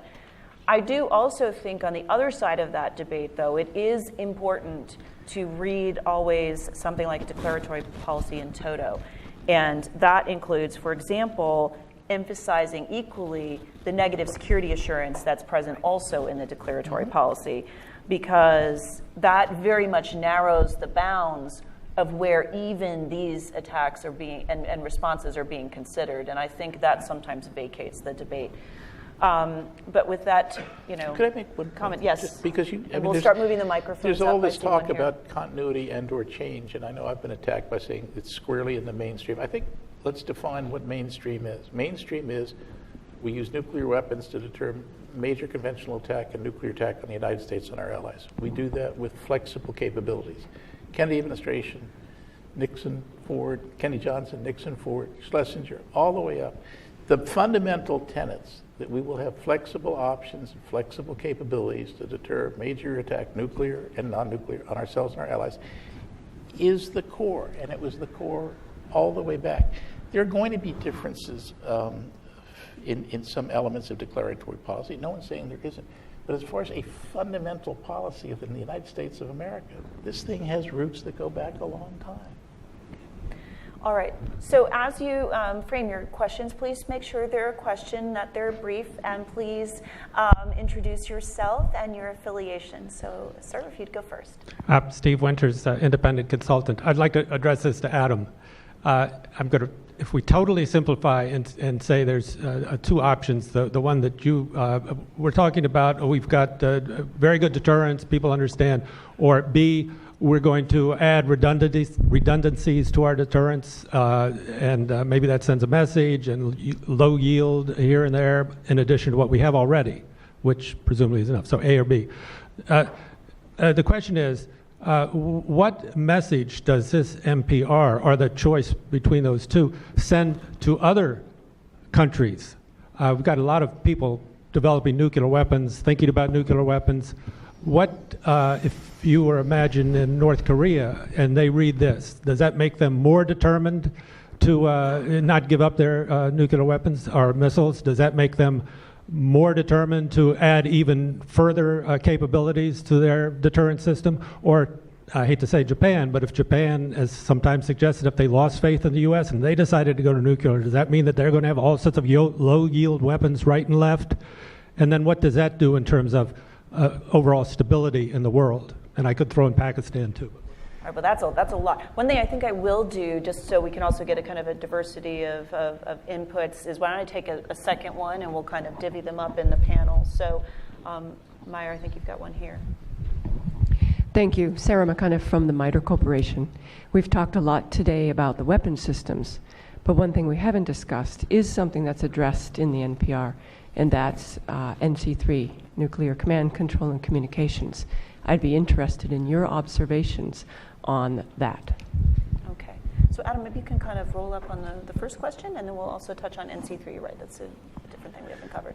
Yeah, sure. I think it's a great question. I'm not certain that the nuclear posture review speaks directly to North Korea. I'm not sure at how much it pertains, that the asymmetry is just too vast. Actually, I think a lot of the language about deterring North Korea is very well taken. It sometimes feels out of step with certain statements from the White House, but in that regard, I think it's highly beneficial. My concern is that nuclear deterrence is about perceptions. It's like the stock market. If you think something's going to fall, it ends up falling. If you say there's a gap when there wasn't one, you create a gap, because the adversary then thinks that you lack resolve or confidence in your response options. So part of my concern is that for adversaries, the NPR evinces a concern about technological developments and seems to suggest that it undermines our confidence in our deterrent, right? And so I don't think we should be skittish about our deterrent. I think we have those options, and I think we should be confident in them. With respect to allies, there's this additional concern. There's a statement that's my particular, I dislike it the most in all the NPR, that says conventional weapons alone do not have comparable deterrent effects to nuclear ones. And that conventional weapons are not sufficient to assure some allies. For me, that's incredibly damaging, because our men and women work along the 38th parallel every day with our ROC allies. We work with the Japanese, with Southeast Asian allies. Not all of these are nuclear alliances, but some of them are. I worry that it says to our allies, don't think of this conventional interoperation as assurance, right? Wait for us to send a nuclear signal. When in fact what we should be saying is that the ability to defend against aggression, not just respond to it or retaliate to it, the ability to defend against aggression, to protect your civilians and your way of life, is the essence of assurance, right? Assurance comes from deterrence. It doesn't come from sort of necessarily a nuclear signal. As one who, yes, please, for 4 years, co-chaired the extended deterrence dialogue Absolutely. with the Japanese, could I say that's exactly what we said? That deterrence is not just nuclear. Great. It is there's an extended nuclear deterrence. Right. That's what we bring to you, and so that you don't feel you need your own. However, everything there's what you do, whether it's sending up airplanes to patrol your own airspace in the East China Sea. That they do that. Or it's what we do together. And this can apply to the South Koreans too. Same discussions, goes on there. Yes. It's all of that is deterrence. The idea, though, that nuclear deterrence specifically doesn't play a big role against nuclear armed adversaries, I don't think you're saying that, are you? No. Okay. I just wanted to be sure that wasn't. So I think that I'm just thinking that if these two modifications suggest a crisis of confidence on our end, I'm trying to imagine the size of the crisis of confidence that's occurring on the Russian side with everything. Wait a minute, wait. Again, the third alternative to Adam's formula is that there is a gap that we've recognized, and it's dangerous for us to ignore the fact that the Russians have a doctrine that features tactical use to win on the battlefield, have the weapons to do it, and have exercised it. So that's the third option, and that's where we disagree. Frank, can I ask you, the please. NPR says that it's a mistaken perception, that Russia has a mistaken perception that there's a gap in U.S. capabilities. No, the NPR says that it would be mistaken for the Russians to believe that they can escalate and win on the battlefield. That they seem to have done that in the belief that there is a gap in our capability, and we're going to address that gap. And we make clear that it's the Russian military that's got this idea, and that we're trying to convince the political leadership that has control of a button, not to go to aggression in the first place. I think there are two other points. The gentleman's point, there is this lovely misconception that if we lead, others will follow. Okay, so we demerged ICBMs and the Russians didn't. We got rid of TAC nukes basically and the Russians didn't. We did the Prague initiatives and the Russians didn't. Nuclear weapons programs in Russia, China, North Korea, and elsewhere have dynamics all their own. You know, these are not stupid people. They're doing what they're doing because they believe what they need to do to defend themselves. And so the notion that if we do something, everybody's going to follow, I mean, it's a lovely theory, but it hasn't played out for us. To your question, ma'am. Thank you. No, I was just, I'm just trying to referee here. That is exactly why. First of all, nuclear command and control has been neglected far too long. This NPR document calls out nuclear command and control. General Hyten said the other day that nuclear command and control is the most important element of the modernization program. And you'll see not only comments in here about the nuclear command and control system, but also that General Dunford, the chairman of the Joint Chiefs, has been tasked by May to produce a governance document, which means that Secretary Mattis is serious about finding one person around whose neck he can place his hands if the nuclear command and control system is not up to his requirements. So thanks for bringing it up. That is absolutely and totally crucial. Yes, the U.S. Well, I mean, I can't speak for the government, right? But it wouldn't be here if this wasn't a subject of concern and therefore of investment. I will agree that it's an important area for investment. I will also point out that every nuclear posture review has talked about the importance of nuclear command and control. 94, 2001, 2010, every one of them has. Right. For this one, I think it's here because people are determined to do something about it, because it has deteriorated. That's good, because it is one of these core modernization priorities, right? Our labs and our military should get every dollar they need to make sure the weapons are safe, secure, and effective. And if pursuing a supplement could at all endanger that funding, I think that's a real concern. But I have a feeling pretty much, I think everyone up here would agree that command and control has not received sufficient attention in the past, that we would probably welcome the attention that's in this NPR, and we remain eager to see it be actually implemented and followed through. Would anyone up here disagree with that? No, I didn't think so. Okay, next question. All right, I've got Ankit and John, if we could just sort of take these two, and then there's, and then back in the far side, we'll go over there. Okay. Hi, thank you for that stimulating discussion. My question's for Frank Miller. You mentioned something quite interesting. Remember to say who you are. Oh, Ankit Panda. I'm senior editor at The Diplomat. The question is regarding a scenario you mentioned for the SLICM. You mentioned that outside of being a bargaining chip, it could potentially play a role in theater deterrence in East Asia, the Indo-Pacific region against China. Could you talk a bit more about that theory? How would that work in practice? Would the United States effectively escalate to get China to de-escalate? Is this a response system? I'd love to hear a bit more about that. No, well, yes and no. I mean, I'm not going to create a deterrent scenario 15, 20 years hence. I mean, that's silly. I mean, we've been through this. There's going to be an AOA. They're going to come out with some reasons. They're going to talk about how they're going to deploy the system.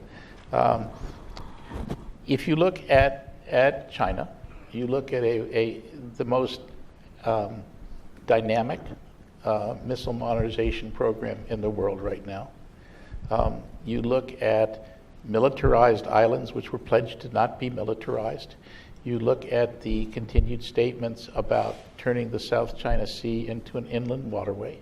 You look at Chinese threats to various neighbors and their territory. So this is a situation which has obviously concerns for us. And China, in its ballistic and cruise capabilities, has nuclear weapons, both ballistic and cruise. I don't know how that's going to turn out. I know that Admiral Harris, who's Commander-in-Chief Pacific, has, oh, I shouldn't say that, yeah, it's not saying, yeah, okay, I'm old. I'm old, he's PACOM, okay. That there are concerns about deterrence in the Indo-Pacific region 10, 15 years hence. So all I can tell you is, what's the situation now? I don't have any predictions as to how it will develop and how a TLAM will or will not play in that. But I think it's an open question. Hi, John Morton, SAIC. I think this question probably goes to Frank, but I'd be interested in everyone's answer. Share alike. So I think so. If you take it as a given, the Russia strategy of using nuclear weapons, kind of escalate, de-escalate, escalate to win, that they have some theory of potentially using nuclear weapons if they are losing or not doing well in a conventional conflict. And I think you implied, or at least said explicitly, that theory surrounds them potentially using them on the battlefield. So if the scenario is there's a fight in the Baltics, the U.S. is bringing... How did that start in the whatever. Baltics? No. Did the Baltics invade the Russians? The Russians invaded the Baltics. Thank you. The Russians have invaded the Baltics. The U.S. and NATO are coming to the defense of the Baltics. Russia uses nuclear weapons against those incoming troops to have an important impact on the balance, the military balance. Where does the low-yield D5 come in? If it's not going to be on the battlefield, as you said, how is it going to change the parameters of what happens there? And why is it that the focus is on yield? Like, why do we think that the threshold that they're worried about us not responding in is yield? Couldn't it be that they think that there's a distinction between theater and strategic, or using nuclear weapons on certain targets or with less collateral damage? Why is it that yield is the key focus, and why is the D5 going to fill that gap? Want to share with this one before I take it? I'd be delighted. Please. So I absolutely want to hear Frank's answer about what are the targets that are relevant or pertain, excuse me, I can't remember the exact language, but of interest to the Russian leadership that require a low-yield detonation to hold at risk promptly. Okay, let's stew on that. I don't want to take it as a given that Russia has an escalate to de-escalate strategy. That term has become almost axiomatic in Washington discussion. It has captured so much of the debate. What does it mean? This term is meant to cover a whole range of contingencies, from covering failed conventional aggression, successful conventional aggression, defensive Russian territory. These are all dramatically different scenarios. And so the fact that Russia could use nuclear weapons first is a concern. The fact that they could use it earlier in a conflict is a concern. We reserve those rights to ourselves. But we need to be more specific about what they hope to achieve and what are these discussions that are going on. Because if it's about covering successful conventional aggression, then the Russians will have invaded the Baltics. And we need to think seriously about why the Russians would want to invade the Baltics. Is it, what are they hoping to achieve? And then the question of retaliation, right? If the Russians have employed a low-yield nuclear weapon, they're essentially trying to shift the game from a conventional fight. They're hoping that we don't press the conventional fight and finish the job. And so if they can have confidence that they can elicit a nuclear response from us in return, that may be baked in. That might be what they have in mind. It might be, under those circumstances, and with other adversaries, that the best thing we can do is to ensure that we have credible conventional responses and that we have the resolve to continue to prosecute the fight. But Adam, I want to get to what I really do think is John's question. I think this issue of... Frank asked me to... well, no, he that wasn't what he meant to do. Oh. Then we need clarity and declaratory. No, I think because I think there's something important in John's question. Absolutely. He's asking this discussion. He's saying this discussion has largely taken place around the question of yield, and then there's been an issue of targeting. So the issue is, why is the credibility gap? Is it really associated with yield? Is yield a critical aspect of a credibility gap? Or is it something else, like where it comes from, or the platform, or the promptness, or something like that? And to what extent is the credibility gap one that has to do with targeting? In other words, believing that we will choose a strategic. So it seems to be there's something about convincing them that we will manage escalation on the magnitude of the attack, but also escalate by going to a more strategic target as opposed to a battlefield target. Have I gotten to kind of the point of it? So I think that's a good question. Okay. So I mean, everybody loves to play the game as if let's fight the nuclear war, right? So that's not a game that you can play credibly.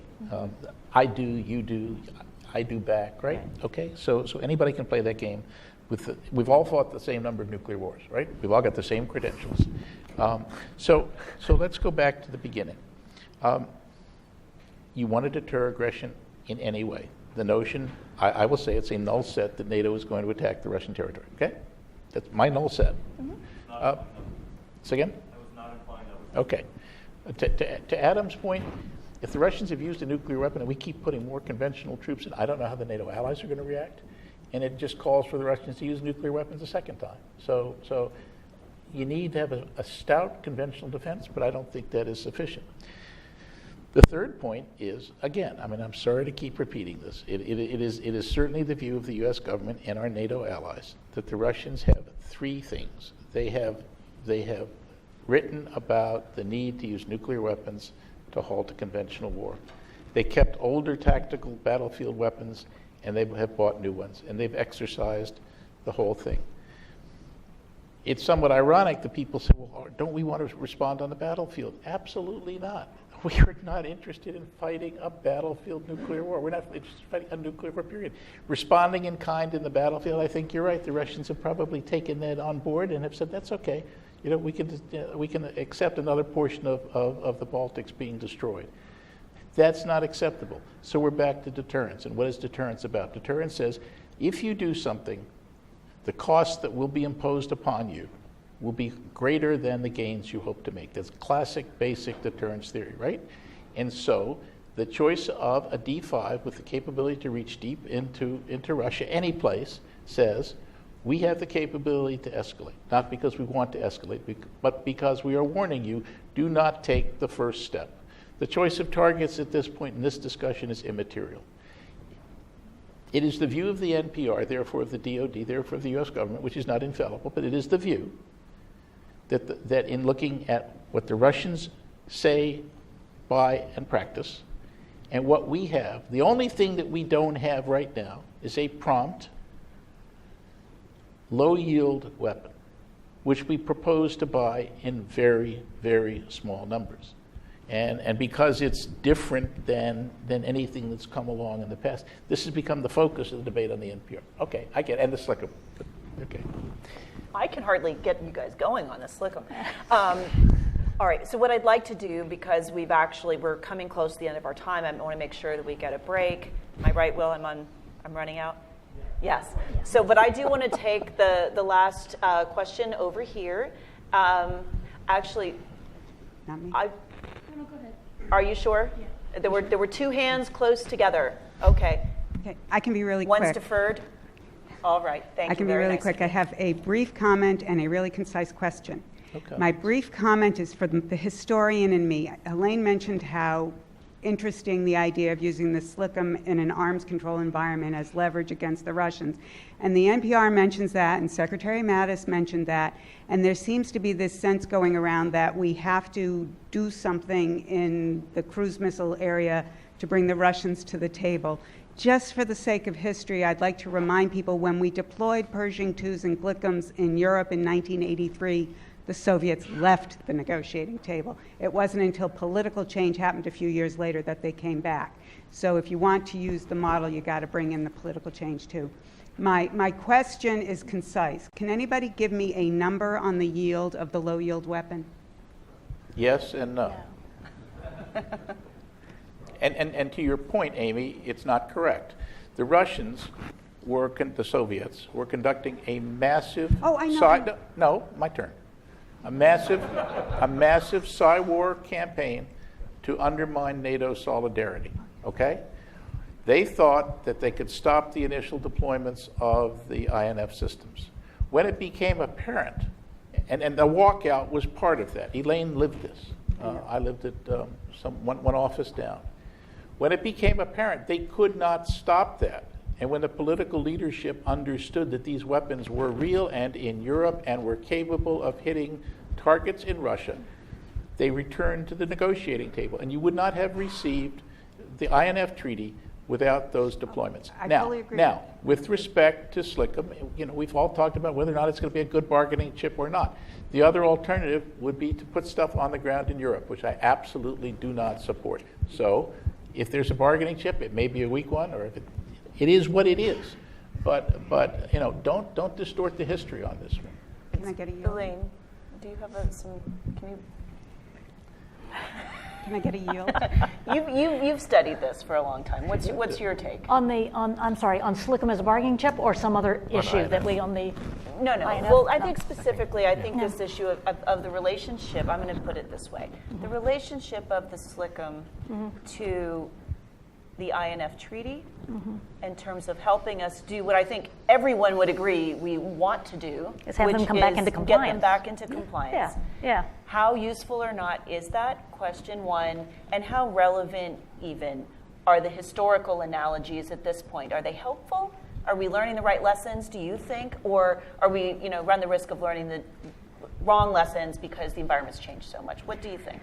Well, when I said earlier that in my experience in arms control, the Russians don't give up something for nothing, that wasn't just based on INF. Amy's nodding her head, I think she agrees with that. And I would agree with Frank that it's not feasible to have ground-based missiles in Europe and do tit for tat. And it was clear that's just not going to happen. But if you care about arms control and you want to have it in the future, treaties have to matter. And whether it brings them back and makes them get rid of the SSC-8, or it just says there will be consequences explicitly because of what you did in your violation. If you are consistent in saying the SLCM we deployed it because of your violation, if that's a consistent message, well, at least there has been, there was some cost to them of violating the treaty. But that's from will it work in getting them to get rid of the SSC-8? I don't know. I don't know that anybody does. And that's, I'm happy for this discussion in that it's been a little more nuanced than some of these discussions. It's why I don't like bumper stickers. I don't like to escalate to de-escalate either. Bumper stickers don't clarify issues, I don't think. So I'm delighted that we've had a more textured discussion today on these. Textured. I mean, if we were talking, how many of you sew? Okay, have you ever made? Okay, we can talk tailored if you want to, but no, I don't know if it will bring them back into compliance. I think doing nothing certainly won't, and it's not good for arms control prospects for the future. Well, I think this is thank you, Elaine, I think you've kind of actually hit on exactly what I wanted to say as I bring this session to a close, as we have accomplished a couple of things that are very important for us here at PONI. We have delivered to you a truly wonky discussion about the nuclear posture review and the theoretical questions, and actually one of our goals was to try to dig in and get into some of the details. So I'm willing to bet that half of you were completely engrossed and the other half of you were like, oh my gosh. So it could have gotten wonkier. It could have been. It could. There's always a new level of wonky that we can get to, but I think we've achieved in this discussion, and I really want to thank you all for doing that. And the second thing is that it's our goal in PONI to represent a range of views and have that respectful debate about what is it, and recognize that we may not walk away from the dais agreeing, but we will walk away having heard the other person. And that is at least my goal when we do this. So with that, if I could ask you to join me in thanking our panelists today.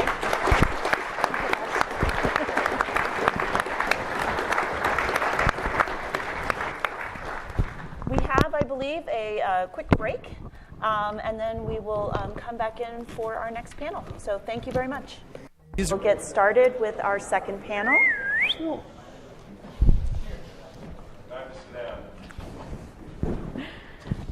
All right. Well, once again, thank you very much to all of you for being here today. Just in case you are just joining us, I am Rebecca Hersman. I'm the director of the Project on Nuclear Issues here at CSIS, and we're very pleased to welcome you to this conference on the Nuclear Posture Review and assessing its policy impacts and implications. We had a great keynote discussion from Undersecretary Ruud, sort of laying out much of the administration's case. We just had a discussion about declaratory policy and some of the new capabilities and kind of talking about pros and cons and issues on the table. And I think we have covered a lot of the deterrence theory pretty thoroughly. I'm not sure we came to conclusions, but I think we've covered a lot of the theoretical points. So now we're going to move to a discussion of, well, then what are the implications of the NPR for the regions where we're most concerned, and what are the reactions in those regions to the NPR? So that is what we're going to be talking about for the next bit of time. As we do that, I just want to remind you that this session is being live streamed, and it is on the record. You, as I've said before, will have the chance to watch it twice if you so desire. You can always go back and review. So with that, let me just go ahead and introduce the speakers who are joining us for today's panel. First, I would like to introduce Frank Rose, who is a senior fellow at the Atlantic Council and newly similarly at the Brookings Institution. On Monday. On Monday, okay. So that is indeed new, but congratulations on that. Frank served as the Assistant Secretary of State for Arms Control Verification and Compliance from 2014 to 2017. Prior to that, he served as the Deputy Assistant Secretary of State for Space and Defense Policy, and he's held a number of positions in the House of Representatives and the Office of the Secretary of Defense, and has had a long career. To my far right, we welcome back Dr. Corey Shockey, Deputy Director General at the IISS. So this is our first chance to welcome you in your new capacity as well, so congratulations to you. Corey has held a number of policy positions across government, academia, think tanks. She's worked with the military and civilian staffs of the Pentagon, at the White House, the National Security Council, and at the State Department.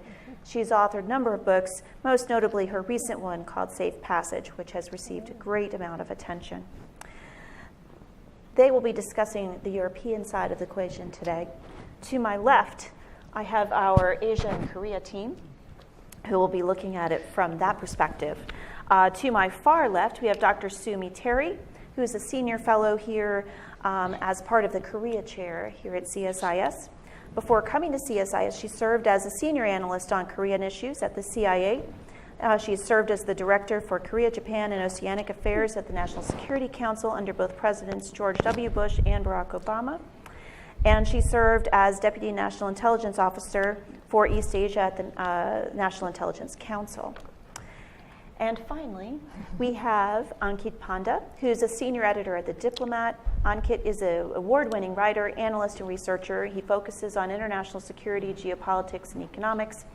His work has appeared in a range of publications around the world, and he's a frequent participant in a range of Track 2 dialogues involving Asia, Europe, and North America. So we have a terrific amount of expertise up here. I've asked them to first speak to Europe, and then secondly to the North Korea-Asia perspective. They'll talk each for about 5 minutes and kind of offer some of their thoughts to get it started in terms of implications for the region, reactions within the region. I'll ask them a few questions, and then we'll obviously open up to all of you. So with that, I believe, Frank, you drew the card to go first. Great. Oh, Rebecca, thanks so much for having me here today. In my brief remarks, I want to do 3 things. First, provide you my assessment of Allied reaction.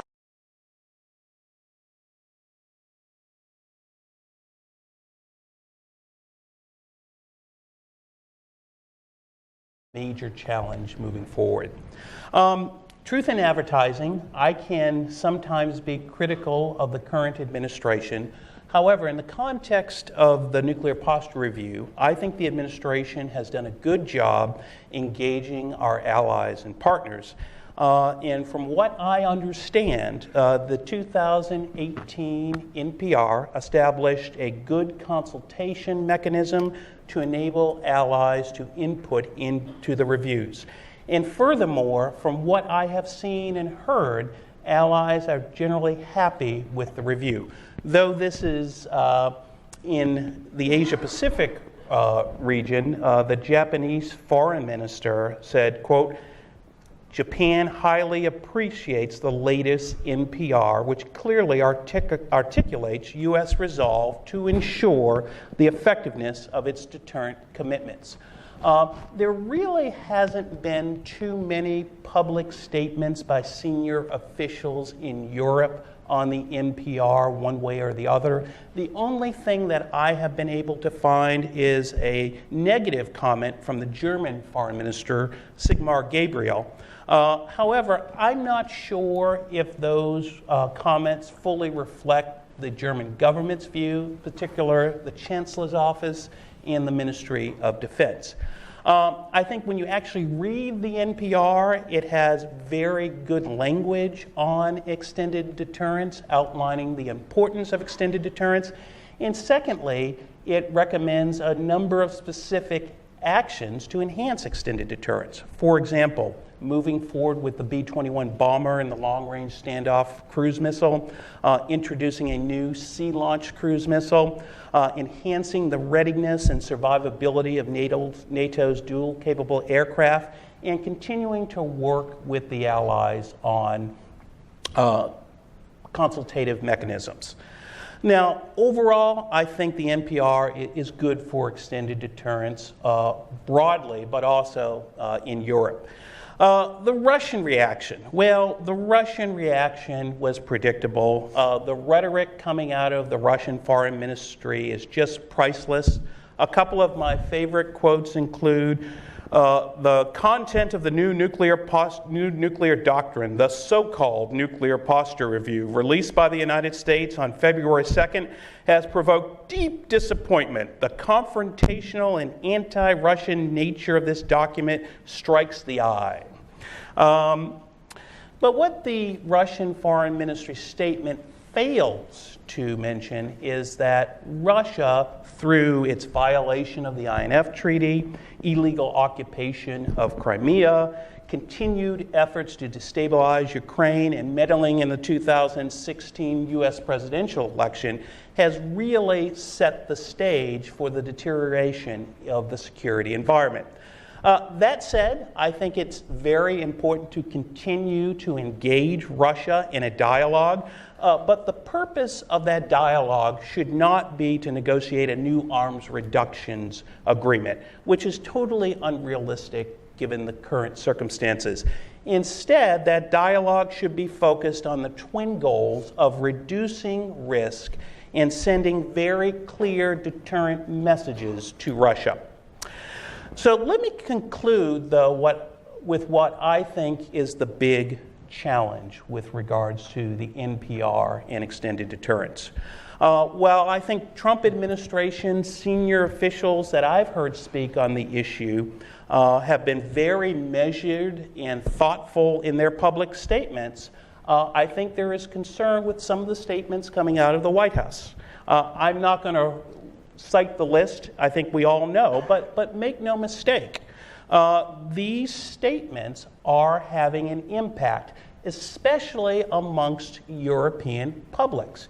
And as someone who was responsible for managing the nuclear relationships with a number of allies, I can tell you, in several allies like Norway, the Netherlands, Germany, and Japan, there is a very, very strong anti-nuclear feeling.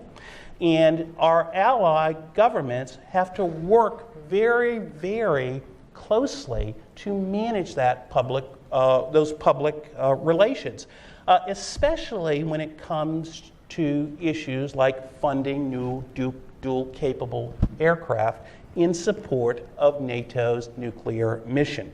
Furthermore, a lot of these nations are facing a lot of pressure from their publics on things like the Nuclear Weapons Ban Treaty. And I assure you, the Russians will do whatever they can to fan dissent within allied countries to make it more difficult. So it's really important that we are mindful of this and help our allied governments manage it. But I want to make one last point, and this is something that people forget, and that is this. The United States cannot effectively deter or defend itself against strategic threats from countries like North Korea, China, and Russia without the support of our allies. And this is a real military reason. I remind people in the room, the United Kingdom and Denmark host very important early warning radars that provide warning of strategic attack against the United States. Those two radars are also vital to the missile defense of the United States, not the Allies, missile defense of the United States. The Japanese government hosts 2 missile defense radars in Japan that support both regional missile defense, but U.S. homeland missile defense. And finally, there are relay ground stations around the world that provide important warning information to the United States to protect the United States against strategic threats. So therefore, it's critical that we keep our allies on board with our nuclear policies. Now, let me just conclude by saying, while the NPR is very good on extended deterrence, it says the right things, and it actually does the right things. I think the long-term challenge is going to be balancing what the NPR says with some of the rhetoric that we've heard. So let me stop there. Thank you. Corey, what are you seeing from your perspective? So I think this is a nuclear posture review that allies can like, that makes it easy for allies to get behind, and was crafted explicitly in that way. And I think that's extraordinarily helpful, especially in a European context. First, the threat. Europeans have been anxious that the Trump administration isn't taking the Russian threat seriously enough, that we didn't react as strongly as they might have liked. Chairman Thornberry, I see, has excelled at emphasizing just how dangerous the Russians are in their meddling in our domestic debates and in the invasion of Crimea. The charge sheet against the Russians is long and is comprehensive, and we are reacting to, as the NPR points out, a dramatically deteriorating security environment that the Russians caused in Europe. And so by placing responsibility squarely on the Russians, European allies are reassured by that. This is actually comfortable and they're happy about it. And that it's that clear about cause and effect does help make the public case for this. That said, I don't think very many European defense ministries, and certainly not very many European chancelleries, want to have a big public conversation about nuclear deterrence. I think the hesitance with which Europeans have approached Russia's violations of the INF Treaty suggests that they're not confident they have enough public support to really lean forward and talk about what is existing NATO strategy, repeated in the Nuclear Posture Review, that ultimately our defense relies on nuclear deterrence. And that means ultimately our defense relies on maintaining and threatening to use nuclear weapons in defense of our territory, our people, and our allies. The second thing I noticed about the Nuclear Posture Review is I actually, Ankit, we were talking earlier about how nerdy the previous panel was. I actually tallied the number of times allies or allied obligations are mentioned in this Nuclear Posture Review, 127. 5 in the Secretary's first 2-page Welcome to the Nuclear Posture Review statement. They are clearly trying to reassure allies that we are not unilaterally, we are not innocent of their concerns, we are not moving in a direction that we're not going to be able to move together in. And I think that, from an allied perspective, is the most important thing that comes out of the Nuclear Posture Review. And a second element of allied reassurance that came through really strongly on the European count was the extent to which they had thought through the SLBM and SLC, the low yield options, in a way that wasn't going to raise the question of stationing for allies. They did it on purpose. Europeans are really grateful they did it on purpose. I myself have always wondered whether if an SPD chancellor of Germany hadn't endorsed the GLICM, the 1980s INF deployments, if even a conservative German Chancellor Kohl would have gone through with it. Nobody wants to have that conversation now, especially not when what they want is a tighter binding of us and the allies. They don't want to have a big public conversation that's going to bring that unglued. The third thing I notice about it is how contingent the low yield options are. They're very clearly designed to incentivize the Russians back into compliance with the INF Treaty and the other treaties that they are in violation of.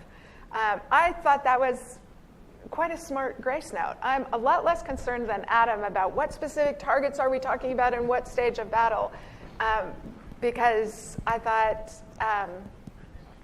the point made on the earlier panel that this only comes into effect if the Russians have started a war by invading NATO allies. It's about war prevention, and I think that comes through really, really clearly, and that we are incentivizing Russia's return.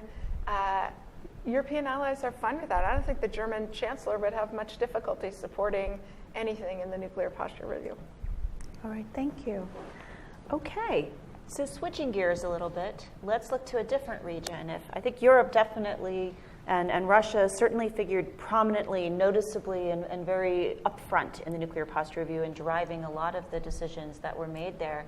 But North Korea would definitely seem to be the crisis du jour in a more urgent / imminent sense. So, Ankit, what's your take? Where do we stand? And then we'll go to Sue. Sure, thank you. So I'll talk a bit about some of the things we witnessed in the lead up to the NPR, and then what the NPR says and does about those developments with regard to the Korean Peninsula. So something happened last year that strategic thinkers, nuclear strategists in the United States haven't really had to think about since at least 1971, about 46 years. 1971 was the year that China first tested its DF-5 intercontinental range ballistic missile. That gave China the capability to deliver a thermonuclear payload to the entire continental United States. And China became the second adversary that the United States had that capability. Last year in 2017, a third adversary acquired that capability. North Korea tested the Hwasong-15 on November 29th, and that missile unambiguously allows it to range the entire United States, including the entire peninsula of Florida. It tested a high-yield nuclear device, what the U.S. intelligence community called an advanced nuclear device, boosted fission, two-stage thermonuclear. We don't know. Doesn't really matter at the end of the day. What matters is that it could probably deliver a 250 kiloton warhead to any American city. The North Koreans have made quite a few strides last year. I'll go through their nuclear forces really quickly. I find it helps to think about North Korea's nuclear forces in terms of 3 target sets. So the first target set that I talked about has always been aspirational for them, which is the U.S. homeland. Last year, they demonstrated that they had at least 2 systems capable of ranging parts and 1 capable of ranging all of the U.S. homeland. The Hwasong-14 was the first system. They first tested that on July 4th, which incidentally was the same day that they broke their missile testing moratorium in 2006. And then they tested the Hwasong-15. So both of those missiles do have a capability to range the U.S. homeland. We have not seen them tested yet to a so-called minimum energy trajectory, which shows that they're essentially ready for credible use against targets. There are some technical limitations as to why they might not want to do that, and also some diplomatic ones. So taking a step back now from that target set of U.S. homeland cities, the next target set that really matters for North Korea is Guam. That's right. The tiny U.S. territory of Guam holds an outsized importance in North Korea's targeting and thinking about how they need to deter what they see as persistent attempts by the United States to coerce them through nuclear means. So Guam, obviously we have Andersen Air Force Base, the forward presence or Pacific Command's bomber presence. North Korea has credibly, I think, demonstrated that they are capable of delivering a payload to Guam. Their September 14th, 2017 ballistic missile test of the Hwasong-12, which is an intermediate range ballistic missile based off that same engine set that we saw in the ICBMs, single-stage missile, liquid-fueled. They demonstrated that they could fly that to a range further than Guam. When they flew it over Japan, the re-entry vehicle did not successfully make it down, as far as I understand. There was a bit of tumbling. It probably survived to about 1 kilometer. But for all intents and purposes, the chairman of the Joint Chiefs and the commander of Strategic Command have said that they're operating as if North Korea now has the capability to target U.S. territory. If not Guam, then perhaps the U.S. homeland as well. And finally, the third target set on the Korean Peninsula is where North Korea has, in some way or another, been able to deter the U.S.-South Korea alliance conventionally for a while, possibly also with biological and chemical weapons, but now with nuclear weapons as well. We probably are dealing with now a North Korea that has standardized at least 2 warhead designs. One of those is a simple fission device, probably 30 to 40 kilotons. That's the device that they tested at their 5th test. It's supposedly standardized for deployment with most of their short-range, medium-range, and intermediate-range systems. And then we have the larger thermonuclear warhead, which is intended for delivery to the U.S. homeland. On the Korean Peninsula, however, there were a few developments that went fairly unnoticed last year because of the ICBMs, which understandably grabbed most of the headlines. So North Korea has been converting a lot of its older Scuds that they've essentially had in their inventory since the early 80s, late 1970s. They've been iterating on those, exploring the use of maneuverable re-entry vehicles that might allow them to use their short-range missiles with a nuclear configuration for soft counterforce use on the Korean Peninsula to make warfighting for the United States and South Korea mighty difficult. And I think we've seen that reflected in the alliance because last year the Ulchi Freedom Guardian exercise for the first time simulated warfighting in a nuclearized environment. Now very briefly, before I get to the NPR, I do want to talk about what North Korea's strategy is with all of these systems. So North Korea has an explicit first-use strategy to deter the United States from beginning an invasion or a decapitation attack against Kim Jong-un. The first strike approach is backed up with the ICBMs. If the United States were to ever attack North Korea, after North Korea had first initiated an attack, they say that if they detect any attempt at preemption, if they detect the U.S. moving assets, withdrawing dependence from the Korean Peninsula, that they would potentially take that as a sign of an impending invasion, use nuclear weapons, and then to deter the United States from sustaining an invasion, they would use the ICBMs to hold the U.S. homeland at risk. And that also introduces the threat of decoupling, which I think I'll leave for Sue to talk about a little bit.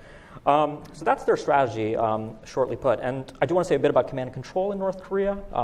As far as we understand, it's highly monolithic, highly assertive. We don't know much about positive or negative controls for North Korean nuclear weapons.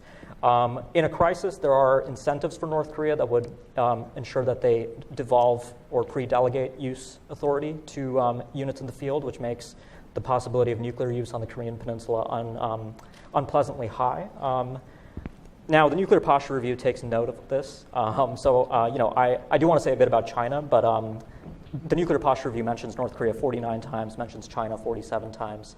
I think there is a clear recognition that this new threat that emerged last year, the third adversary capable of delivering a thermonuclear weapon to the U.S. homeland, is reflected in the Nuclear Posture Review. I think it's positive that the Nuclear Posture Review affirms a longstanding U.S. commitment to use nuclear weapons first to defend its allies on the peninsula. That has been a bedrock of U.S. deterrence towards North Korea, and the North Koreans recognize that. And I think they've built their strategic thinking and their capabilities in recognition of that. Very quickly on China, I do want to mention this because we were talking about Asia.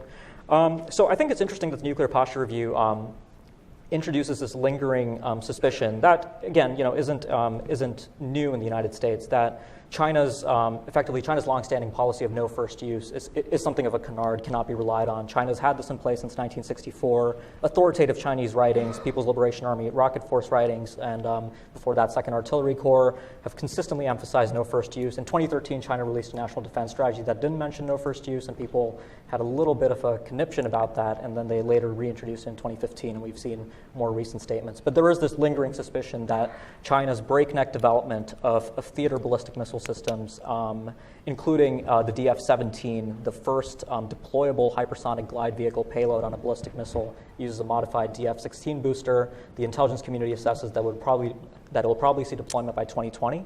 So in combination, I think this idea that China might use nuclear weapons first does not appear to be supported. Again, I think it's sort of similar to some of the discussions we've heard about escalate to de-escalate. Again, this might change. I think what we see with Chinese capabilities, especially Chinese command and control, I think makes their no first use posture quite credible. warheads and delivery systems, as far as we know, remain demated in China. The warhead units cannot talk to the ballistic missile units, so the only way to put them together is if the chairman of the Central Military Commission, Xi Jinping, gives the order. Of course, Xi Jinping appears to be on a trajectory to be declared emperor for life right now, so who knows what's possible with Chinese nuclear posture in the coming days. But I think that aspect of the nuclear posture review I found interesting. And then finally, one more note, I'll just say, I think China is going to be reading the U.S. Missile Defense Review with a lot more interest than it has read the nuclear posture review. I think missile defense is what keeps Chinese strategic thinkers up at night. The Chinese have an assured retaliation posture.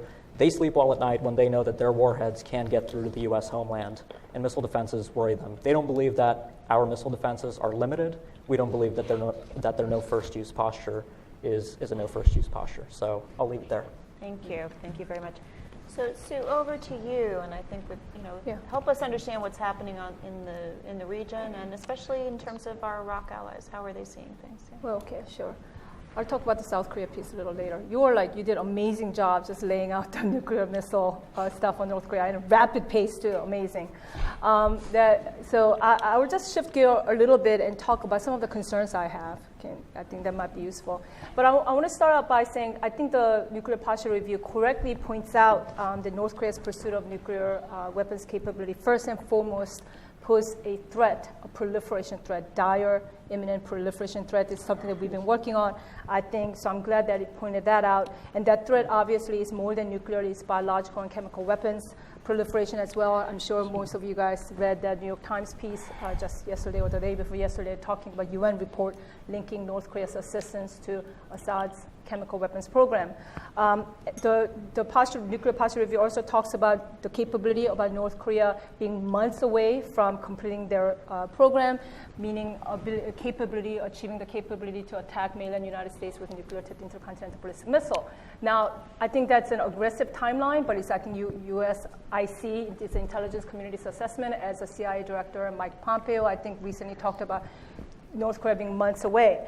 But in terms of actual implications to the North Korean crisis, I see two notable things from the nuclear posture review.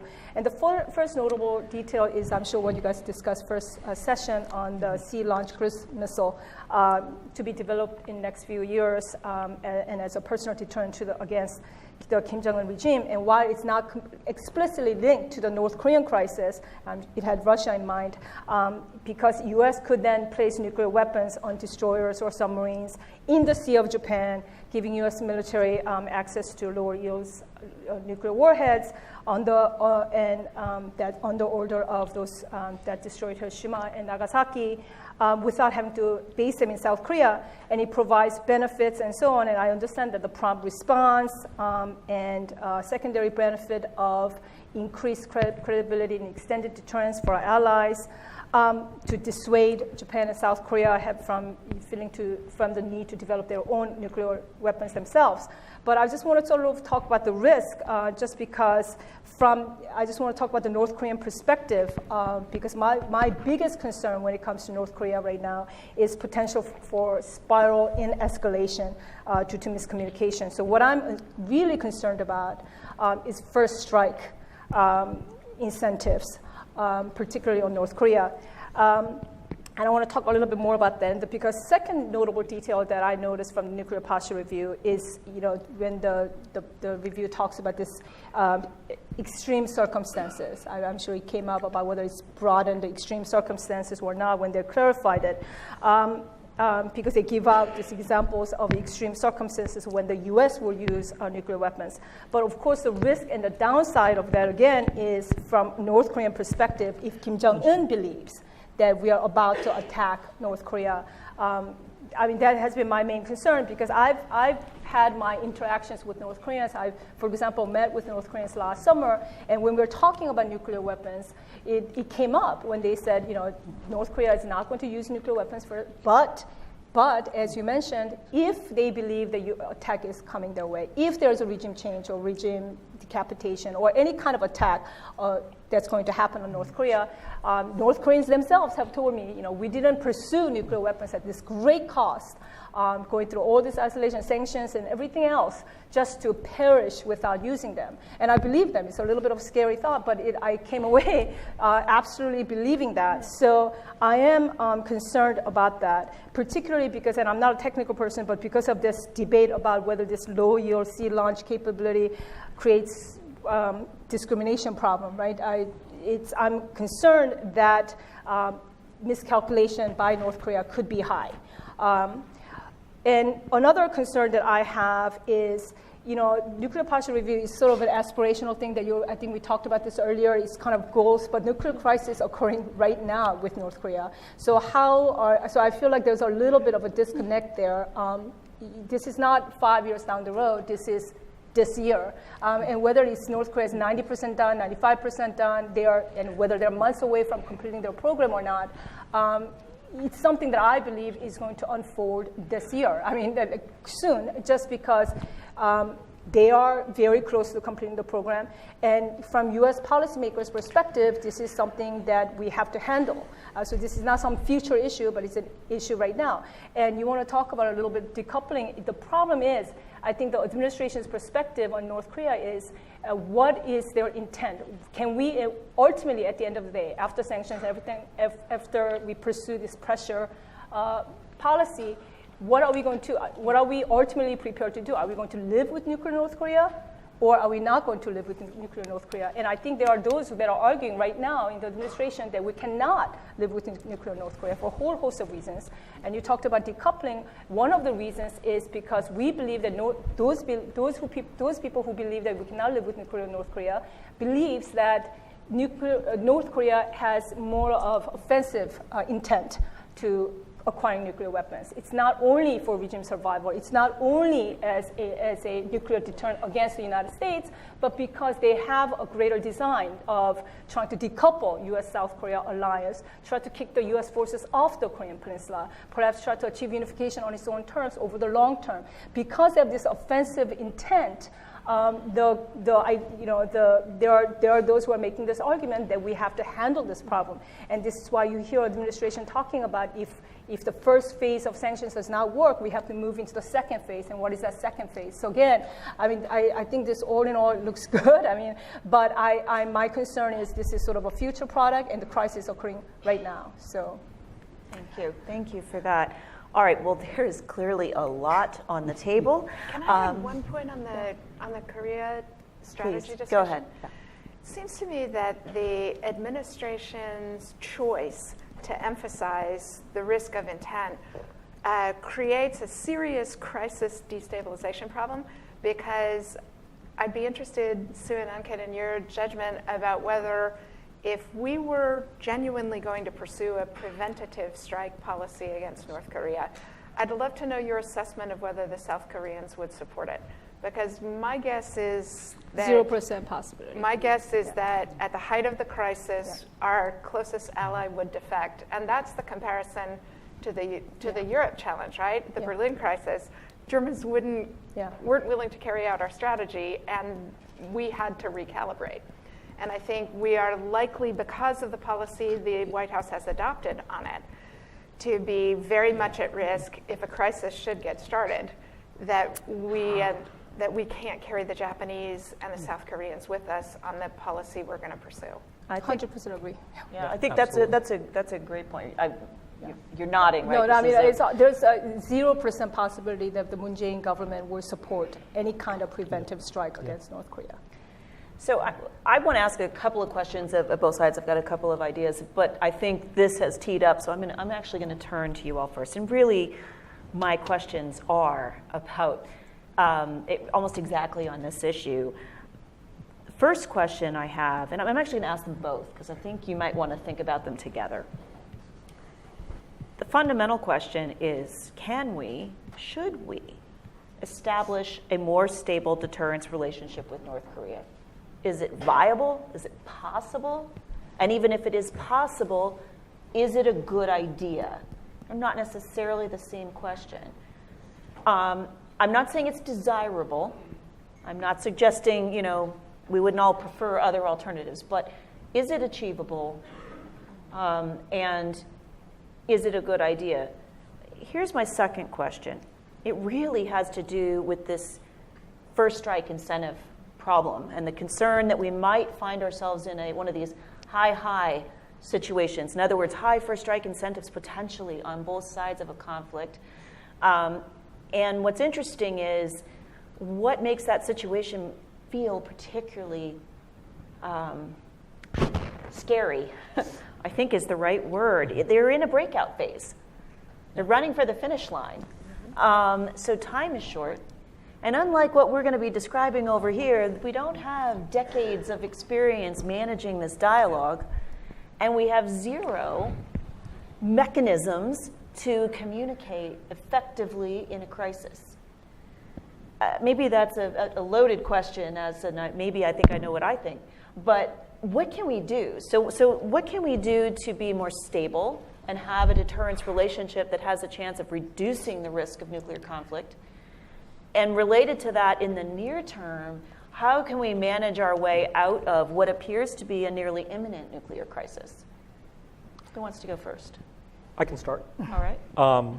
So this is trial number 3, like I said, with an adversary that has these capabilities. The first 2 times, we managed to establish stable deterrent relationships that persist to this day. Part of the reason none of us have any experience fighting nuclear wars. I think, we hear this, that, the idea of Kim Jong-un, what does he want out of his nuclear weapons? Does he covet territory? Does he covet the unification of the peninsula on his own terms, either in the short term or the long term? Only he knows how healthy he is, how long he'll live. What does he want to accomplish by the time he grows old in North Korea? Does he want to be the member of the Kim family to unite the country, and does he see nuclear weapons as his way to do that? The questions we asked, for example, when Mao acquired nuclear weapons were remarkably similar to the questions that we're talking about now, these debates that we have about what does Kim Jong-un want. We had plenty of reasons to point at Mao Zedong as being a irrational, undeterrable individual. That we hear similar arguments being made today about Kim Jong-un. But at the end of the day, we were able to establish a stable relationship with China, and part of that, there is this idea of mutual vulnerability that we haven't admitted to the Chinese yet. We haven't necessarily even admitted that to the Russians yet. If you look at the nuclear posture review, at least, for the North Koreans, I think what would help stabilize things.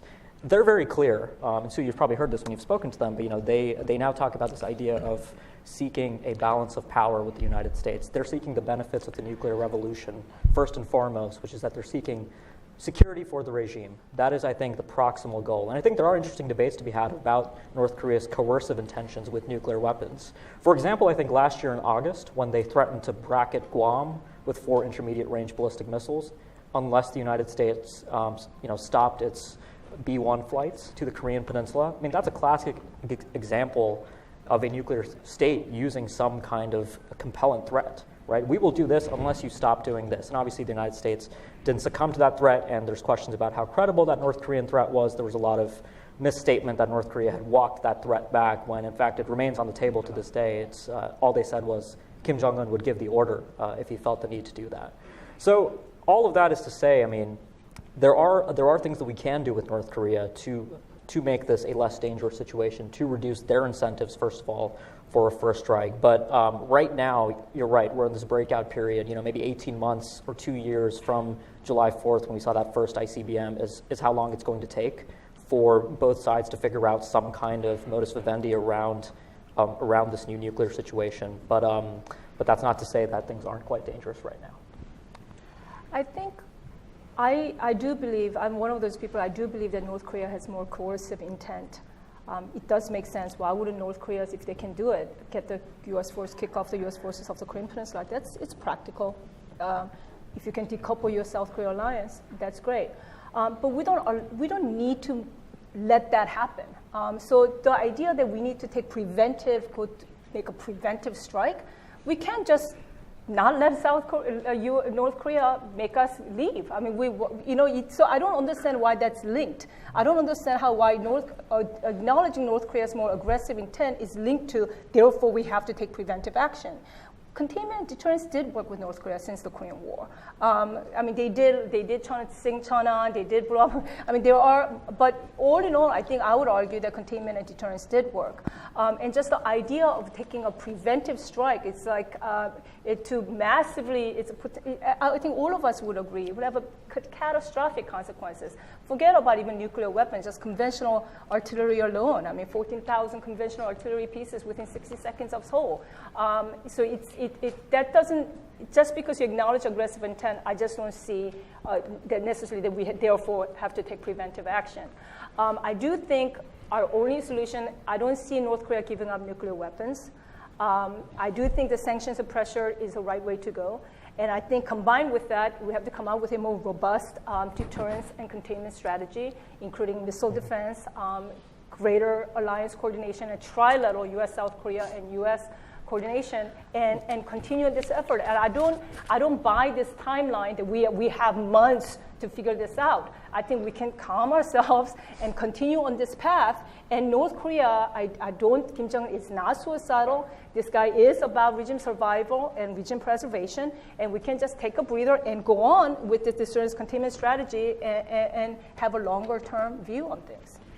Can I just press you both on the question of controllability? This issue of, are there some things we could do to improve our crisis management posture? Are there risks associated with that? Because they really have no crisis communication mechanism with them.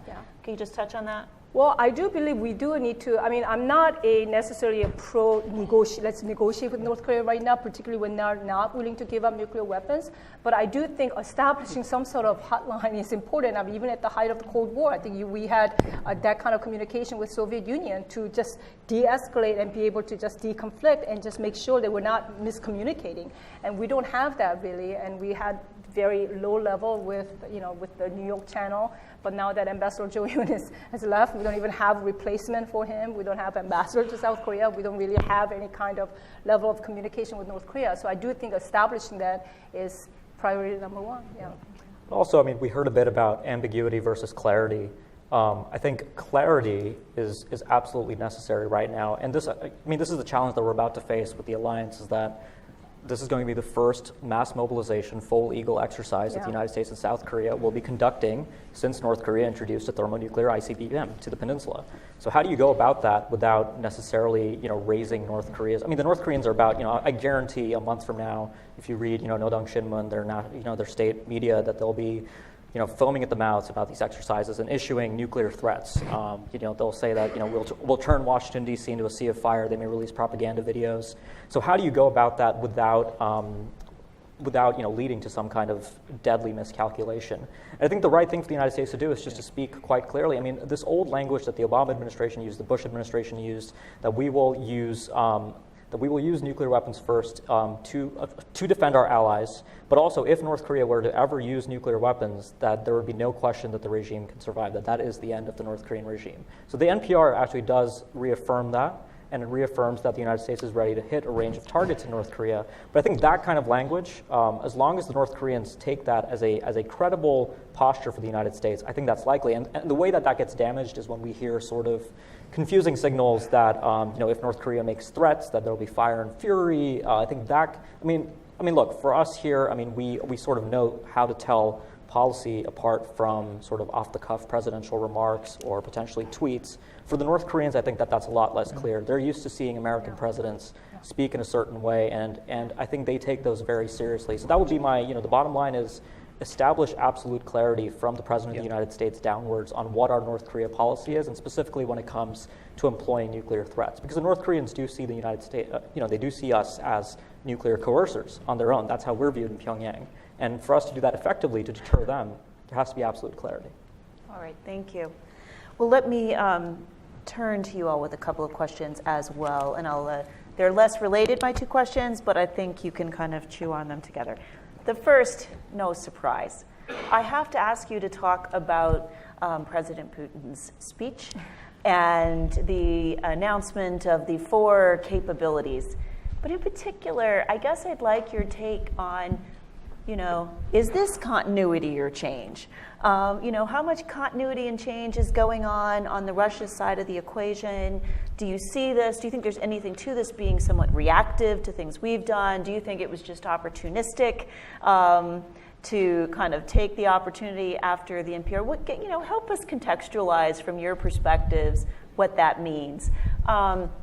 So that's very much kind of my first question. My second question you both touched on, but I think it's important to dig into it a little bit. And that goes into what does it take to really keep our European allies on board? And Corey, it may be a little bit more for you. I mean, it sounds like you're hearing pretty positive messages about the NPR and its support for the alliance. I think I've heard, a couple of others have heard a few more warning signs. And some of those have to do with maybe the lightness of touch in the NPR on other priorities like arms control, non-proliferation, nuclear security, and the sense that those things are actually very important to those allies for helping to maintain the balance with their publics and others to kind of for them, it's like a yin-yang thing where they really, in my experience, they kind of need both to kind of maintain the consensus, and so they're a little worried. So that's sort of like the bad news part. The good news part, though, is I think they all feel, for the most part, what I'm hearing, it could have been so much worse. There was no call for additional testing. We, kind of did more of the right things in terms of not stepping away from INF. So it's a little bit of a mixed bag. So maybe if you touch on that one first, and then we'll get to what do we think about what Putin had to say.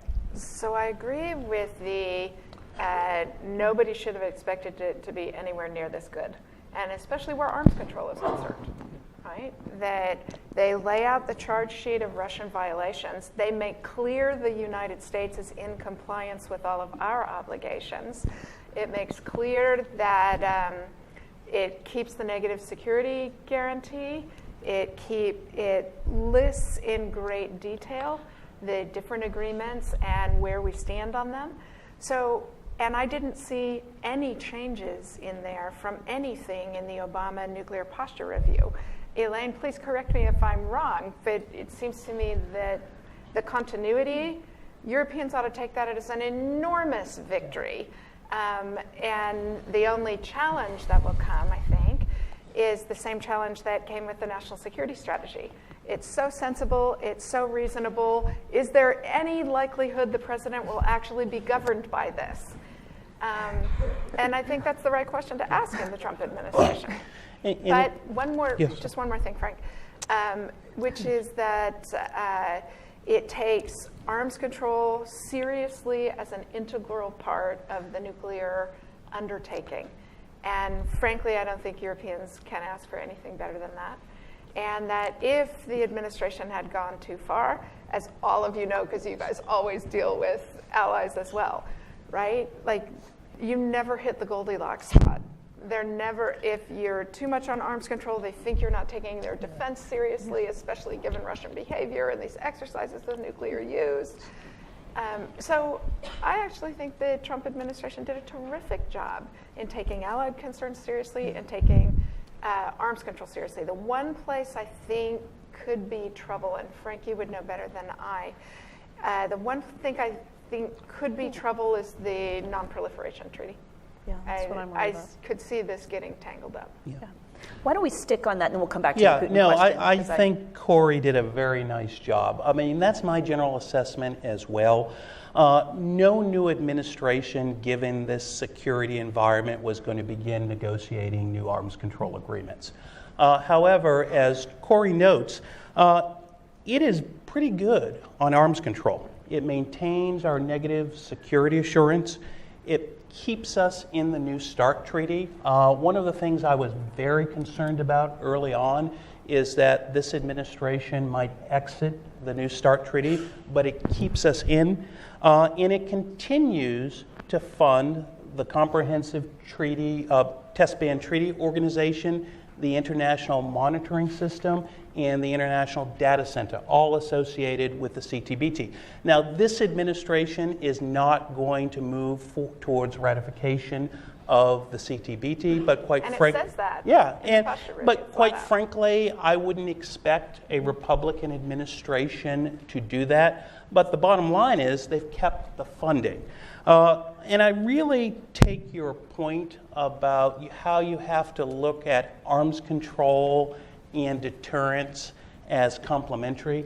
I think one of the reasons why arms control is in the state that it is over the last 25 years or so, we have let these two very, very important concepts diverge. Arms control, in my view, needs to be about promoting stability, preventing miscalculation. We've been too focused on the reduction. So I think there is definitely a role for arms control going forward, but if we are going to restore bipartisan consensus in the United States, we are going to have to make the argument, and proponents of arms control need to do this, that this is not necessarily about reductions. Reductions that are in a way, done in a way that enhances deterrence and stability, I think is good. But that should not be our driver. Henry Kissinger and Brent Scowcroft had a very good piece a couple of years ago, and I think, Frank, you may have helped them, but it really talks about the importance of linking arms control objectives with our overarching security objectives. Thank you. Okay, so help us know what to think about. Want to start? I think we may be flattering ourselves by suggesting that the Putin-Sturm-und-Drang speech was actually a reaction to the nuclear posture review. My guess is it's probably a reaction to the coming presidential election, that he's running on a strength and security and Russia's back kind of platform.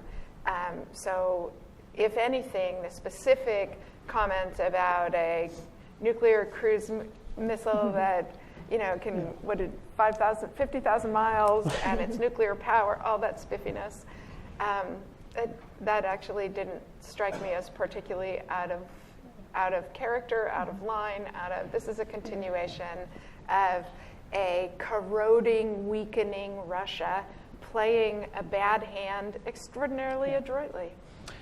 Yeah, I would just only add one point on to what Corey had to say. I mean, despite the fact that we have reduced the role of nuclear weapons in our defense policy, it's been the exact opposite with Russia. And the analogy I like to use, if you look at Russia's overarching strategic situation over the long term, it's not a very good position. They are losing population. They don't have a modern 21st century economy.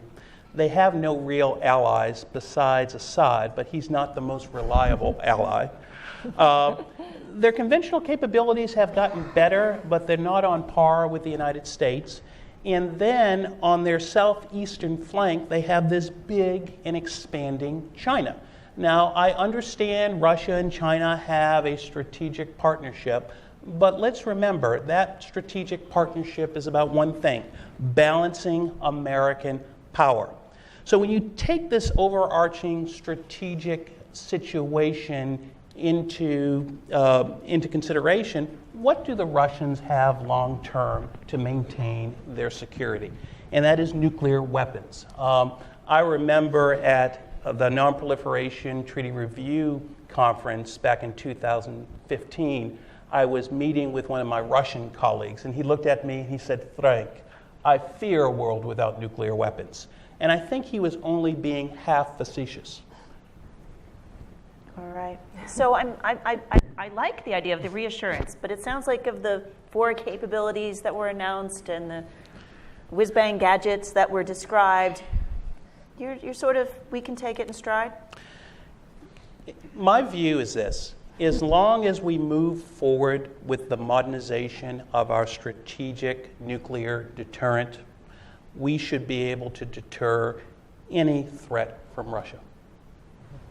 I completely concur with Frank.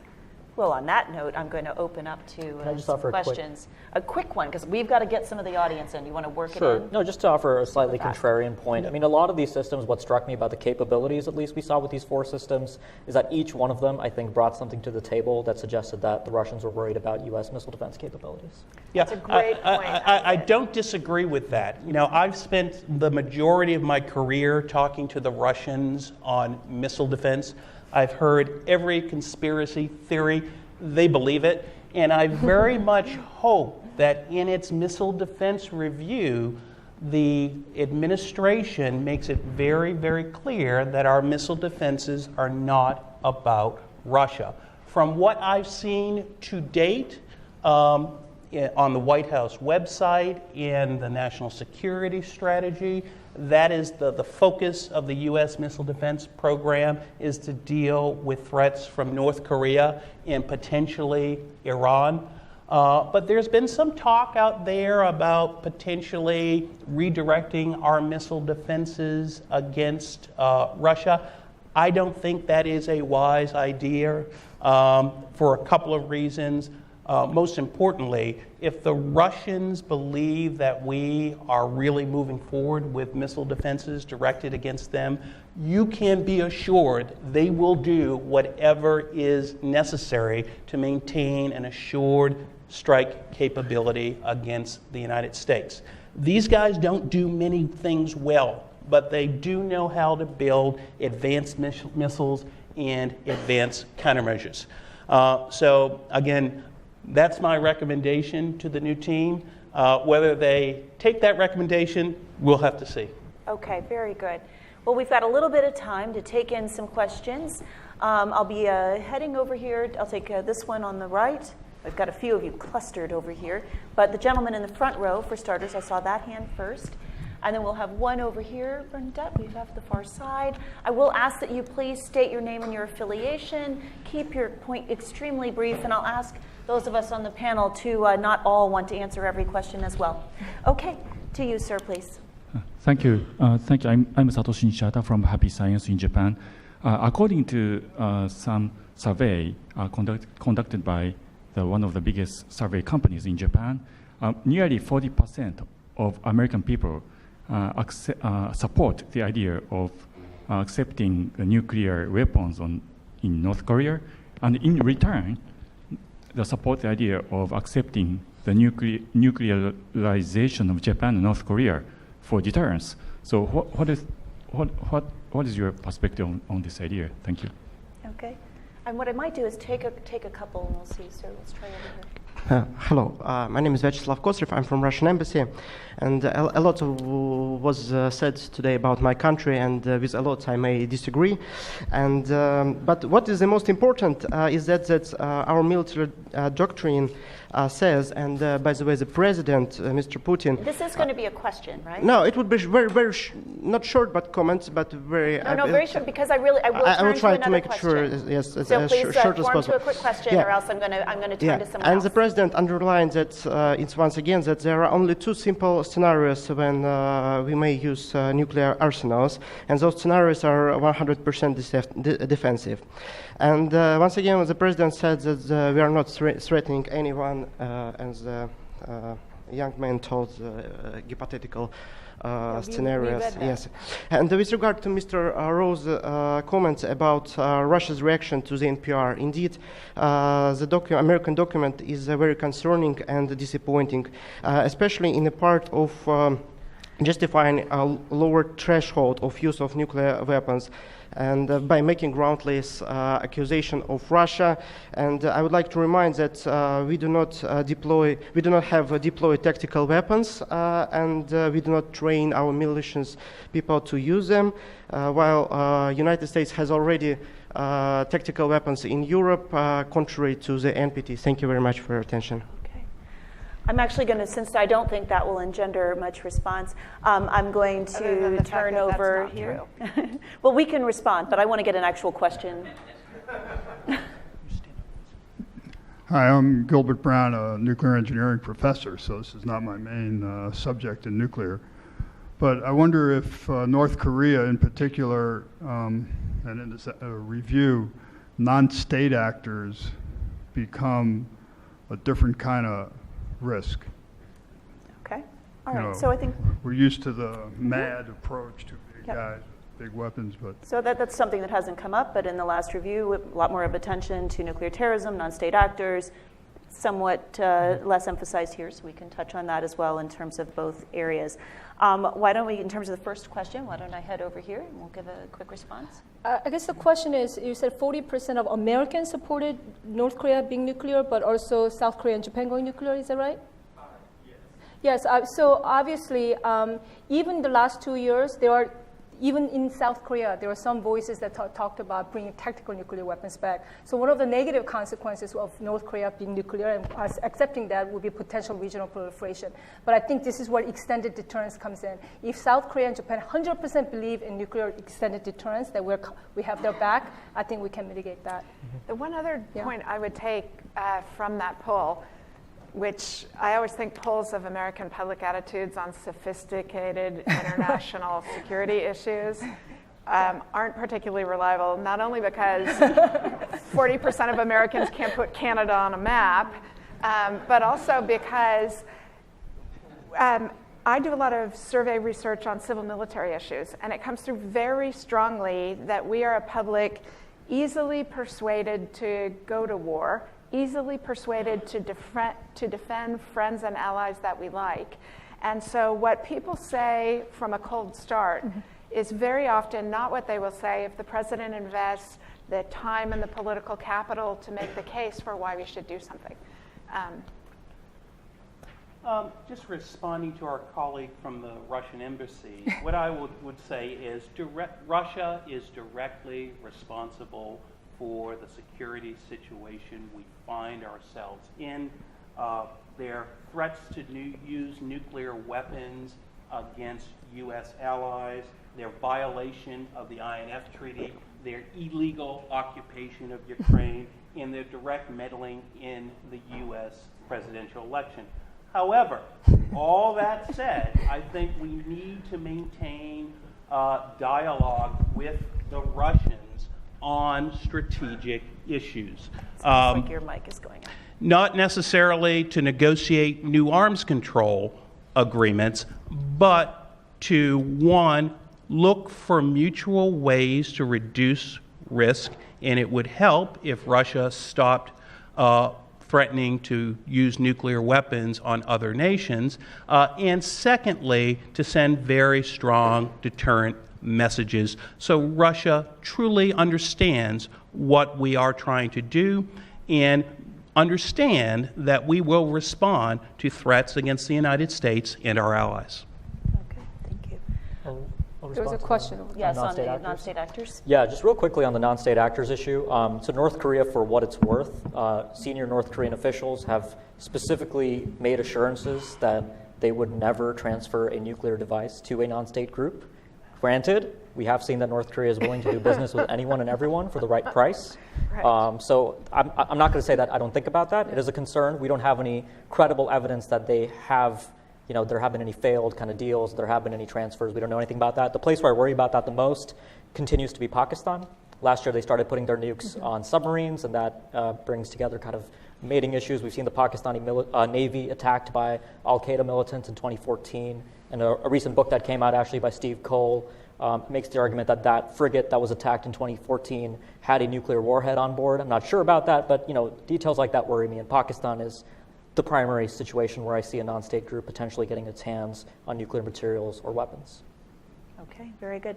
I think I have time to take two quick questions. Let me see. I'm trying to see a hand. Okay, I've got one right here. Thank you. My name is Maggie Feldman-Pilch. I'm from Unicorn Strategies. And my question is, given that this was a better NPR than we all kind of had expected, what is one thing you would have liked to see that wasn't in it? And what is one thing we could have done without? Okay. Fantastic question. All right. And then, okay, I'll take one from this side over here. Hello, Alicia Dressman, independent consultant. This question is for Corey. I want to know what indicators you use to determine European, when I say this,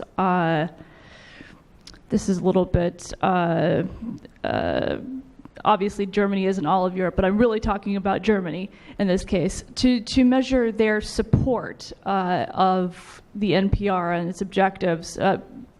To give you just a perspective very quickly here, when we proposed in a House resolution the deployment of INF missiles and looking into opening up an R&D program for that, and I was looking at the German press to see if any reaction there, I didn't see it, right? So it doesn't seem like there's a lot of very active interaction with U.S. policy in German press all of the time. How then do you determine if they're responding positively or negatively to, say, what would come out in the NPR? Thank you. Excellent question, a methodological question. The answer is talking to Germans, seeing whether they've been consulted about the policy, whether they think it's going to be problematic for the government, whether they think there will be parliamentary reaction to it. So that was my research based on that. And Maggie Caroline, your fantastic question, my friend. I think the one thing I wish wasn't in it was so much concern that North Korea crossing the nuclear threshold requires some new kind of action from us, because I think we've actually had the right asymmetric threat, and that it has served to deter the North Koreans for a very long time, which is that any attack on the United States or its allies will result in a military response that the North Korean leadership will not survive. I think we have been focused much too much on preventing their acquisition rather than diminishing the political value to them of their acquisition by saying this doesn't change anything. It doesn't change anything about our commitment to the South Koreans, doesn't change anything about our commitment to Japan, it doesn't change anything about our willingness to fight North Korea. Okay. Well, I think we've got a bit on the Maggie Caroline's question. It's a great way to kind of wrap up the panel. So what was your answer? I would say the declaratory policy. The Obama administration did not get everything right in their 2010 NPR, but one of the things I thought they got right was declaratory policy.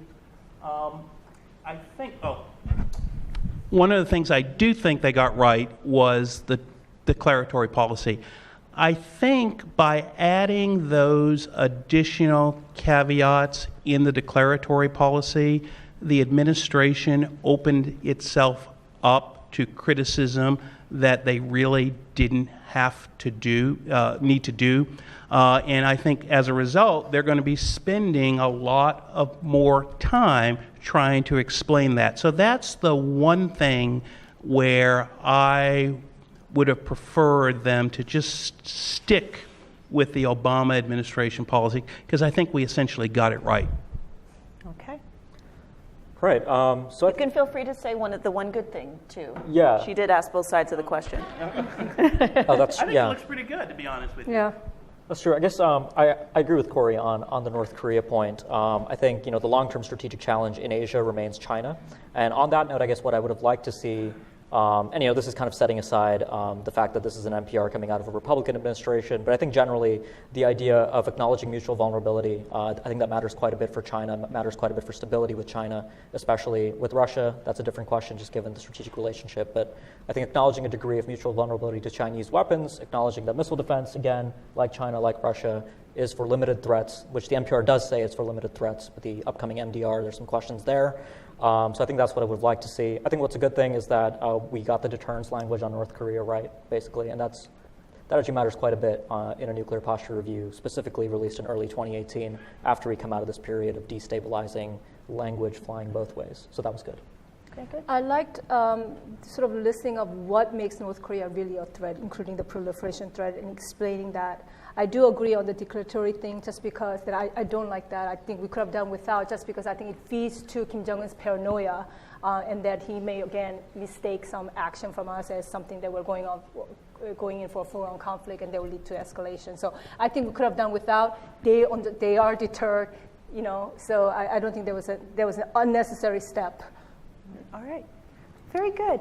Well, I think the first panel sort of threw it down and said balanced range of perspectives, smart views, and truly wonky. And you guys stepped up and absolutely delivered on all counts as well. So please, before we join in thanking the panelists, I just want to remind you we will take a very brief break, not even to go outside, but just to switch things up because we have Chairman Thornberry who's going to be speaking to you in moments. And so we'll do that. And of course, we have a reception afterward that has kindly want to appreciate Northrop Grumman and the support they've given to us. So please feel free to join us at the end. You'll have more time to ask questions. With that, join me in thanking our panelists. Long day, so it must be a very good session. I'm delighted that you're all here, but I understand why too, that it's a unique opportunity for all of us to hear from Chairman Thornberry. I think the first time we met, Chairman, we were talking about Pantex, and he had a more narrow interest in Pantex back then, because obviously it's district, but he's gotten a much broader field of view now about all things nuclear, and we've had a fascinating conversation just now while we were waiting for the room to get reconfigured. This is a chairman that has to be responsible for so many things these days that stretch across the landscape of security policy, but he continues to give unusual focus for this very important issue. For many, many years, we've rather drifted intellectually on the question of nuclear policy. The chairman has not. He's been there. He's now ready to help the rest of us get up to speed, and we're going to hear some of that tonight with his remarks. And so would you please, with your applause, welcome the chairman of the House Armed Services Committee, Mac Thornberry.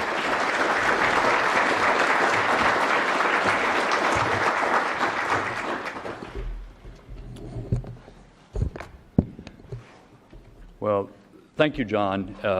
And I will say I very much appreciate all of the work that CSIS is doing and has done on the issue of strategic deterrence and other aspects of national security as well. And I also appreciate all the help, guidance, and wisdom you have given me from early days all the way through today. Look, I understand it's after 5 o'clock and y'all have heard from a number of leading experts. I got to hear a little bit of that earlier today. So subscribing to the view that it's often more important to be reminded of what you already know rather than educated about the obscure, I'm going to spend a few minutes just on the basics, at least my perspective of the basics, and necessarily, given my job, it's going to have somewhat of a more political tint to it, not a partisan, but the political system tint to it, about strategic deterrence and some of the implications. Like any good preacher, I've got 3 points. Number one is that our nuclear deterrent has for 70 years and remains the cornerstone of our national security efforts. Number two, we've got a lot of work to do to ensure that our nuclear deterrent continues to perform its vital mission. And number three, this nuclear posture review moves us in a good direction that will ultimately, I think, be helpful. Okay, number one, it's the cornerstone. You know, you hear stuff like that a lot, those sorts of phrases, but just passing off a label doesn't really tell you about why it's important. I think of a house, and I think of a foundation upon which you can build all sorts of interesting specialized rooms and do all sorts of things there. But when the foundation crumbles, then all the marble countertops and all the fancy wallpaper and all the expensive furniture really doesn't matter much. When the house, they all become pretty worthless. And so for 70 years, the most serious existential threat to the United States has been a nuclear attack against our homeland. Deterring that attack has been the essential foundation upon which the rest of our defense efforts depend. Because if we don't do that, then nothing else that we are doing in defense matters very much. It's the foundation, the cornerstone of what else we do. And kind of like the foundation of our house, it's under there and we tend to take it for granted. And we tend to neglect it, which is somewhat understandable when success is defined by never having to use it. You hear this sort of thing that, well, it's worked for 70 years. We ought to just assume it would be good for 70 more without doing anything differently. That's part of what we hear. And for more than 70 years, the nuclear deterrent has also been the target of some domestic and foreign opposition, based perhaps partly on ideology, partly on a discomfort with the tremendous power of nuclear weapons. And I think that's part of the reason that there's this understandable longing just to make them go away, to treaty them out of existence. However understandable that sentiment is, it's a fantasy. But I think for our purposes, it also makes it more difficult sometimes to objectively look at the deterrent and how well and its status and how well it's performing the essential mission that we want it to do. There's some similarities with missile defense, because actually I first came to Washington just about 3 months after President Reagan's 1983 speech proposing the Strategic Defense Initiative. There was immediate opposition to it, and that opposition has continued, partly because some people don't want to think about what it's trying to protect us against. Partly it's ideological. There may be some other reasons I'll mention in just a second. But whatever the motivation, that opposition to missile defense has slowed or delayed our ability to protect the country against missile attack, including the kinds of threats that we are facing today from North Korea.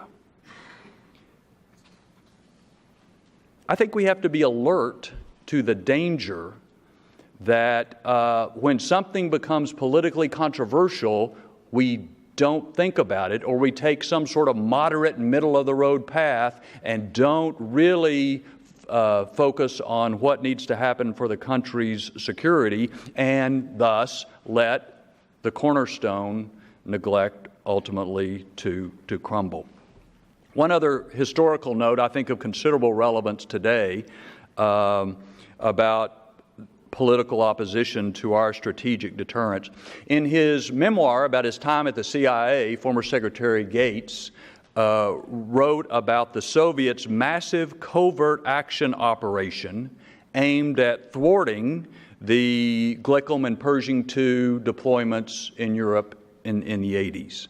Those active measures included providing propaganda themes to peace movement groups in Europe, as well as organizational expertise. They sent them money. They forged U.S. military documents. The list goes on and on.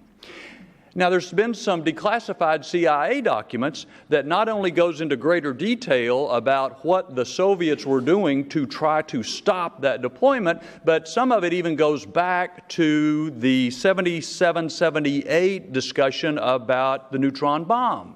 And there was a similar Soviet active measure campaign using political influence, political means, to try to prevent the deployment of the neutron bomb, just like there was the INF deployments in Europe. It's part of their standard playbook.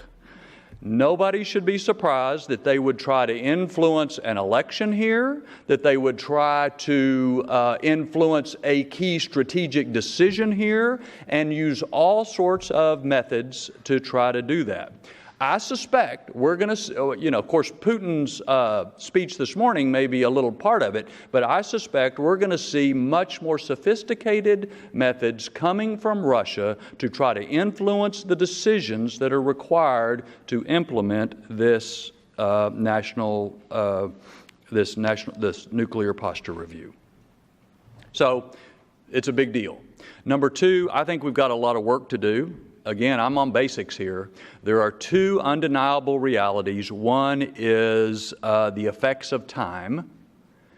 Time degrades and changes machines. And so there's no question that there's only so much longer our nuclear subs can stay in the water. Even with life extension, there's only so much longer that our missiles can stay in the silos and with any reliability. Even the B-52s cannot go on forever. So the three legs of the triad are aging and have to be modernized. I think what is often forgotten is it's not just the delivery systems, it's the weapons themselves. As you well know, we are still dependent upon weapons that were designed in the 60s and 70s, largely built in the 70s and 80s. It's the same weapons. We'll change out a part or two, but time changes things, and we still do not fully understand all of the effects of time and some of those some of the results. And so you've got the delivery systems, the weapons themselves, and the most neglected aspect is nuclear command and control, which fortunately this NPR at least mentions. Again, time takes its toll. The other thing that takes its toll is the international security environment. I suspect I'm not the first person today to quote the 2010 posture review, where it said Russia is not an enemy and is increasingly a partner. Needless to say, things have changed a little bit since the last nuclear posture review, and I'm not going to spend a lot of time. We heard some of it in the previous session about the constant modernization that both Russia and China have done of delivery systems, of the weapons themselves, and of course that doesn't even include the North Koreans and the Iranians. The only point I'll make is I do get a little frustrated sometimes when people talk, when there are discussions or articles about how many weapons we have, how many of the Russians have, but of course their tactical nukes don't really count. Press reports indicate a couple thousand of those, and lower yield weapons, I think they definitely count. Back to basics. The most important word and concept, it seems to me, when we talk about strategic deterrence is credibility.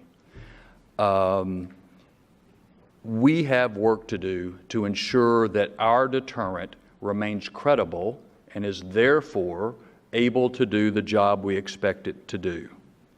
Deterrence is about preventing a nuclear attack or a blackmail. Its success depends on the decisions of an adversary. The adversary has to believe you have the capability and you have the willingness to use that capability. So the success or failure of deterrence is determined in the mind of the adversary. Sometimes, as basic as that sounds, I think we forget about that. It's determined in his perceptions of our strength, of our willingness, and his value judgment about how far to take it. And so, if what we have are weapons designed in another time for another purpose, it may be that we are leading the adversary to believe that we will self-deter ourselves and not use those weapons in other circumstances, and incline him to be more aggressive than he would otherwise. Deterrence is also dynamic. What worked for 70 years may not automatically work for the next 70 because of technology change, because of mindset changes, because of these environmental changes. Obviously, battleships seemed great for World War I. They didn't turn out to be so great for World War II. So things change, and we have to be willing to change with them. This was referenced earlier, and I think this is one other aspect of strategic deterrence that gets neglected. Because we have no chemical or biological weapons, we count on our nuclear deterrent to deter other kinds of mass casualty attacks. I noted that a couple of weeks ago, Bill Gates was quoted as saying, "A small group can have an impact. In the case of nuclear, on millions, And in the case of bio, on billions. That is scary to me. Well, it's scary to me too. If you want to know one of the things that I worry the most about, it is the developments in the biological field and how they affect national security. I just make the basic point that we count on our nuclear deterrent to have a broader deterrent effect, and we need to keep that in mind when we are thinking about the characteristics of that deterrent. It's not just to deter the multi-megaton bombs that may come at us. It is for a variety of purposes, and sometimes those are hard issues for us to talk about. So point number 3, I think this nuclear posture review is good and solid and takes us in the right direction, partly because it is consistent with the bipartisan policy that administrations of both parties, Congresses of both parties have followed for basically the last 70 years. A couple weeks ago, Secretary Mattis came to testify in front of our committee about the defense review and about the nuclear posture review, and I just asked him point blank about press reports that he came into this job thinking that maybe we could do away with one leg of the triad. And he, in his answer, he said that was true. He wondered that if we still needed to have a land-based missile leg of the triad, but after having studied and discussed it with a number of people, he is absolutely convinced we need all 3 legs, and all 3 legs need to be modernized. That has been the U.S. policy, the U.S. approach for the last 70 years, and this NPR affirms that. And I think that's a positive thing. The most common question you get is, can we afford it? At no point does revitalizing all 3 legs of the triad, plus the weapons, plus the nuclear command and control, at no point does it exceed 7% of our defense budget. As a matter of fact, the closest it comes is 6.4% in the year 2029, and that includes all the costs of the new bomber, which could be attributed elsewhere, obviously. So never more than 7% of our defense budget. I think we can afford that. In 1984, the nuclear triad was 10% of the defense budget. I think an even better answer, though, was one that Secretary Mattis gave: America can afford survival. Yeah, I think that is the bottom line. Actually, in a lot of ways, the bottom line is this. I think this nuclear posture review reaffirms the principle articulated best by President Reagan, that the best, but followed by statesmen throughout history, that the best chance for peace comes through strength. And it has to be a credible strength. And I think this nuclear posture review takes us on a path to have more credible strength, which can continue to deter mass casualty attacks against the United States. And that's the first job of defense and the first job of the federal government. Thank you.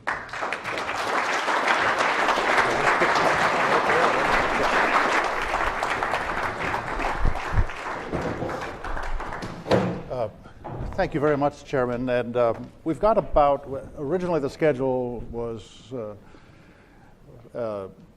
up till 5:45, but I was cheating. Now, the chairman has his wife here tonight, the First Lady of the Armed Services Committee, and they told me it was a date night. So it's an exciting life we lead. It's an exciting life. So we are going to let them out at 6, but we do have a little bit of time for some questions. I'm going to get started, and it's just really more to stimulate this audience. I think I don't need to do much to stimulate this audience, but if I could, first, Chairman, what is the state of kind of consciousness in the Congress today about nuclear weapons and about deterrence? How much do they think about this? What do we know? Much more about nuclear deterrence and much more about missile defense given the North Korean situation. I would say that both topics have languished in recent years, and even across the whole country. So I would talk about the aging of the delivery systems, the aging of the weapons, and it was somewhat blank faces. But not only in Congress, but in the country, there is much deeper concern about where North Korea leads, and so what we have available to defend the country and prevent our country from being attacked. Can I ask you, I completely agree with you that deterrence is the foundation, and it's obviously should be the focus of all of our efforts. But that depends on having some discipline in how we articulate what we're prepared to go to war over. It was, I think, Steve Hadley who once said rather famously, you draw lots of red lines, you get a red carpet. We have been pretty indisciplined in recent years about making ominous, solemn threats. It seems to me that is corrosive to getting people to believe there are thresholds here. Could you share with us your thinking? How do we talk clearly, not only to the American public, but to our opponents? What will we really go to war over? No, I think you make a very good point. Now, at the same time, I think you should not say what you're never going to do, because that's the other side of this equation. You simplify an enemy's calculations by telling him what he does not have to worry about. On the other hand, if you're going to draw a red line in the sand, you better be willing to back it up. Or, as Phil Graham used to say, never take a hostage you're not willing to shoot. Maybe that wouldn't. But you need to, for people to take you seriously, you need to be very careful about what you say and the way you say it. I think that is absolutely true. But another aspect of that question, though, is part of our credibility depends on allies believing that they can count on us. The reason that some of them have not gone on their own nuclear path is because they have trusted in the credibility in our deterrent, as the last panel was just talking about. So I do think you need to be crystal clear about your commitment to, at whatever cost, to protect your allies. But otherwise, don't simplify the enemy's calculations, leave him guessing. And I'm glad you brought up extended deterrence, because, but we tend to think about it rather narrowly. It's that we're extending our nuclear guarantee to others. It's also an extension backwards that we're prepared to fight like crazy for them so we can avoid using nuclear weapons. So it's tied to our conventional credibility. And I think that's a question people are now having. Is America pulling back too much in the world that it makes incredible its threat to use nuclear? Well, I have been worried about that through a series of decisions that have been made. At the same time, my view is what they watch is what we do, much more than what we say. And I think one of the most important things we have done in several years was 2 or 3 weeks ago when we reached a budget agreement to essentially have a 10% increase in our defense budget. That shows adversaries, allies, and wavering neutrals that we are serious about standing up and defending ourselves, and we are willing to put the resources into it. And I don't know, somewhere I was just reading some writings from another country here recently where they doubted that, thought that we were probably too soft, too dependent on domestic, sorts of mandatory programs in order to do that. So I do think one of the clearest messages, and I hope one of the strongest messages we can give all of those parties is the recent budget agreement, which will be is a 2-year budget agreement that shows we are not only willing to rebuild the military we have, but invest in the systems that we need in the future. I'm going to ask an awkward question. Forgive me for this, but it's we have not had as much enthusiasm for nuclear modernization from our own military, because it's been seen as being a drain of resources from things they think they're going to need far more and use far more. The state of your conversation, do you sense that there's a willingness when budgets might tighten up in 3 or 4 years to keep this modernization program in track? I think it's part of our job in Congress to make sure it stays on track. You know, one of the reasons I said that this nuclear posture review is a helpful contribution is because it has to be followed up with programs and funding to actually implement it. The document itself is not worth much unless it has the dollars and the sustained commitment to the modernization of all the legs, plus the weapons and the nuclear command and control. There's no question that the services are going to generally take a more parochial view of things. And depending on the dominant culture of the service, that's going to be your primary focus. Another example, you know, we have prevented the Air Force from retiring the A-10 for several years now. Because if you're from an Air Force standpoint, that's not your top mission. You want the resources to go into the F-35. If you're the guy on the ground who the A-10 comes in and protects, then you have a different view of things. So that's the top leadership in the department and the Congress that our job, if we do it right, is to look at that broader view and not let service parochial interests or district parochial interests overcome what clearly has to be done for the nation. Thank you. Okay, let me open this up here. We've got calls. We can take some questions. John Harvey, I recognize John Harvey anywhere. Everybody else does too. Mr. John, Chairman, stand up so we can see you. In a political environment, domestic political environment as corrosive as we can, as many of us recall, we have succeeded in putting together a modernization program in the last few years of Mr. Obama's administration and reinforced by the budget requests from Mr. Trump in FY19, a modernization program that is going to recapitalize our nuclear forces and the associated infrastructure and command and control. What, in your view, is the biggest risk to continued bipartisan support for that modernization program? Let me just say first, I think you're exactly right, and I give Secretary Carter credit for making it clear at the end of the Obama administration that we had to take action. And Secretary Moniz in the Department of Energy. We were in desperate straits, and they began to, especially Secretary Moniz at DOE, began to turn things around. I guess what worries me the most is automatic knee-jerk political opposition to anything Trump supports.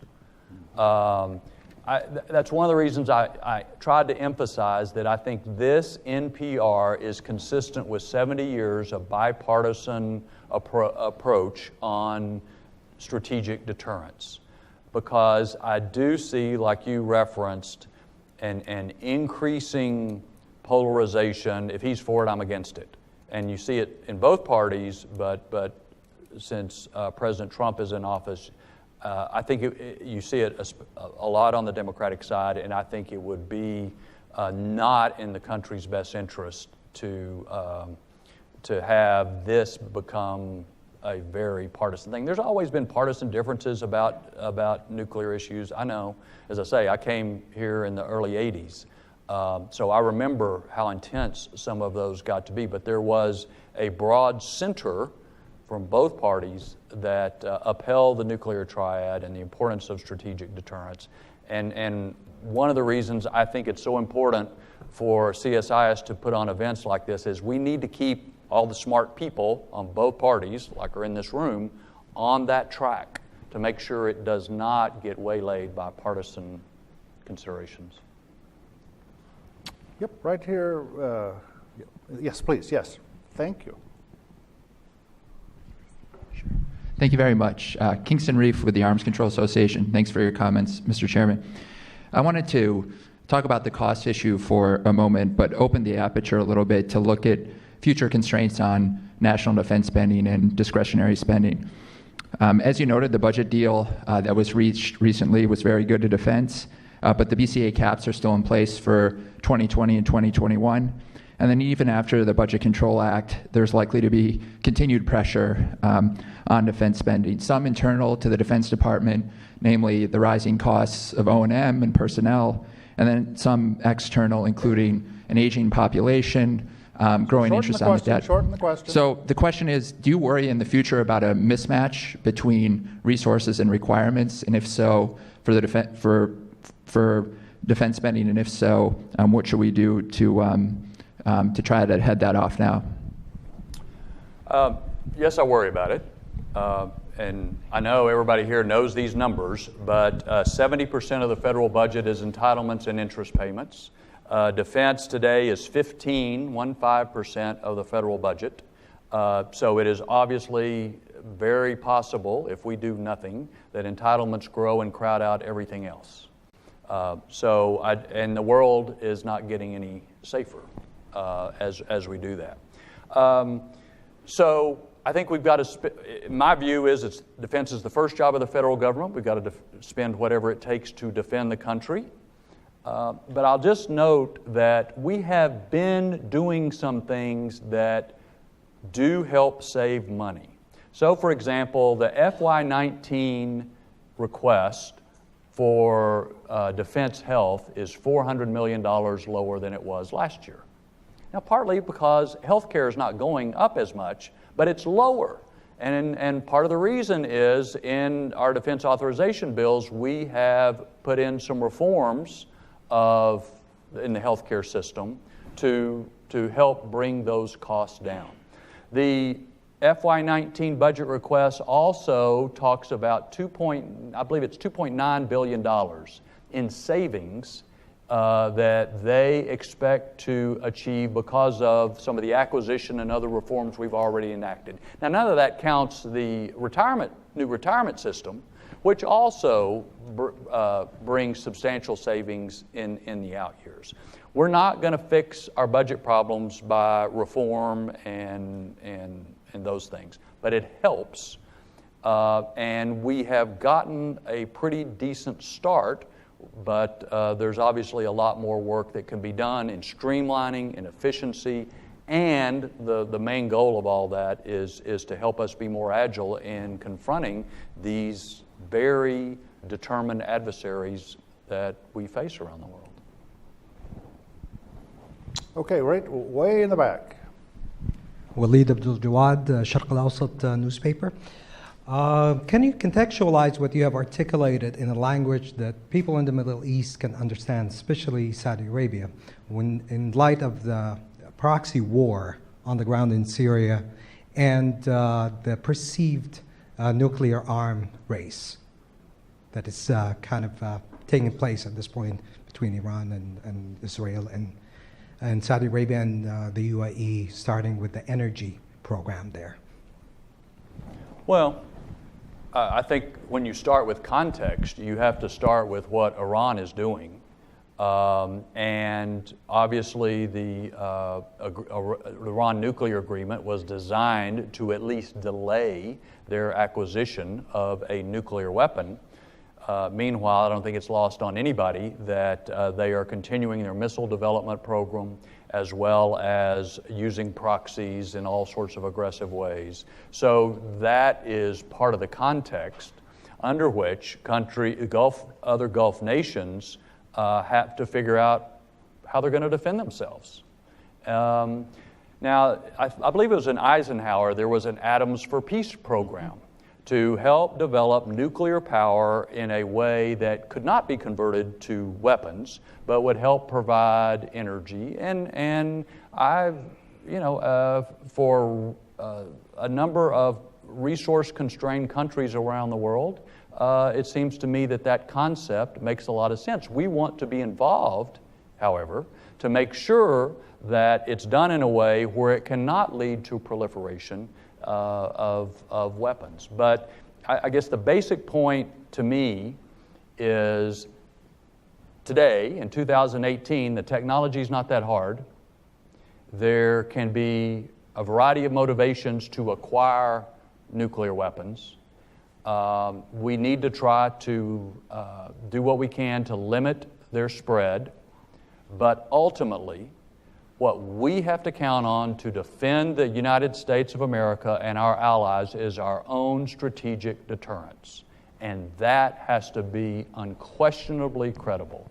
And that's the reason I think we need significant efforts now to do that.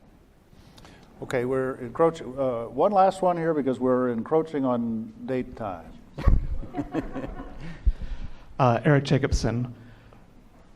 How much do you worry about growing Russian and Chinese nuclear and conventional strike capabilities to act as a shield for low-level conventional operations, whether it be in Ukraine and the South China Sea? And if so, what can the U.S. do to thwart these low-level actions if we are deterred at the nuclear or other high-level levels? Well, my guess is that's part of what Putin was trying to do this morning. Say, essentially, you attack us, we are going to hit you back with nukes. And so it's the typical tactics of a bully. See what you can do with bluster and intimidation. And that's gone pretty well for him in a number of places. And I have no doubt that he will continue to push in that way unless and until he meets resistance. I think one of the best things the administration has done when it comes to Russia, in addition to signing the defense bill to increase our own defenses, was to agree to provide defensive weapons to Ukraine. So we need to look at our own toolbox and see if we have the tools available to counter and push back on these lower level, sometimes non-kinetic sorts of tools that the Russians and the Chinese are using. We had been calling them all of government approach because they're authoritarian regimes, but we've been corrected, they're all of nation approaches. So whatever resources in the nation of China, the government can command them to steal our stuff, push their influence in a whole variety of ways, and obviously we're seeing that from the Russians, slightly different tools, but they're doing the same thing. We need more tools, and we need to have the tools we have more effective, because if all we're left with is our strategic deterrence and our conventional capability, then that's probably not enough tools to be able to have that wide array that we need. We're left with too many bad choices. We're left with bad choices then, if all you can do is hit back kinetically. So some of these, some of these are hard choices for us, hard decisions because of somebody will try to scare about privacy, or they'll try to talk about government propaganda, or there's these watchwords.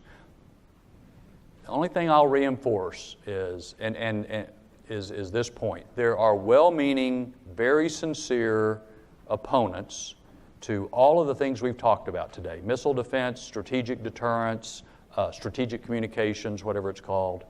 But after what we've seen the past year or two, we better look under the hood and make sure that that the Russians are not fueling our controversies in the way that we have seen them do in recent months. From their perspective, I suspect it's been a success.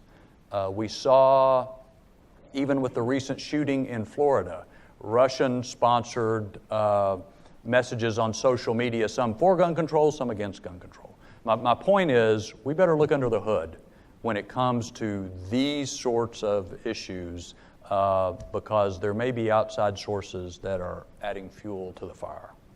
Before I let you say thank you to the chairman for his remarks, I would like to say thanks to our friends at Northrop Grumman that really launched PONI 18 years ago. I remember the conversation. Don Winter said, we need to do something for the rising generation that needs to get experience and exposure, leadership and mentoring from the senior generation. And Northrop, you stood up for that, and thank you. Chris, please pass on our thanks. And Finally, let me ask you to warmly say thank you to the chairman. Every time I hear him, I'm reassured and I'm grateful for his leadership. Please join me in thanking Chairman. Thank you.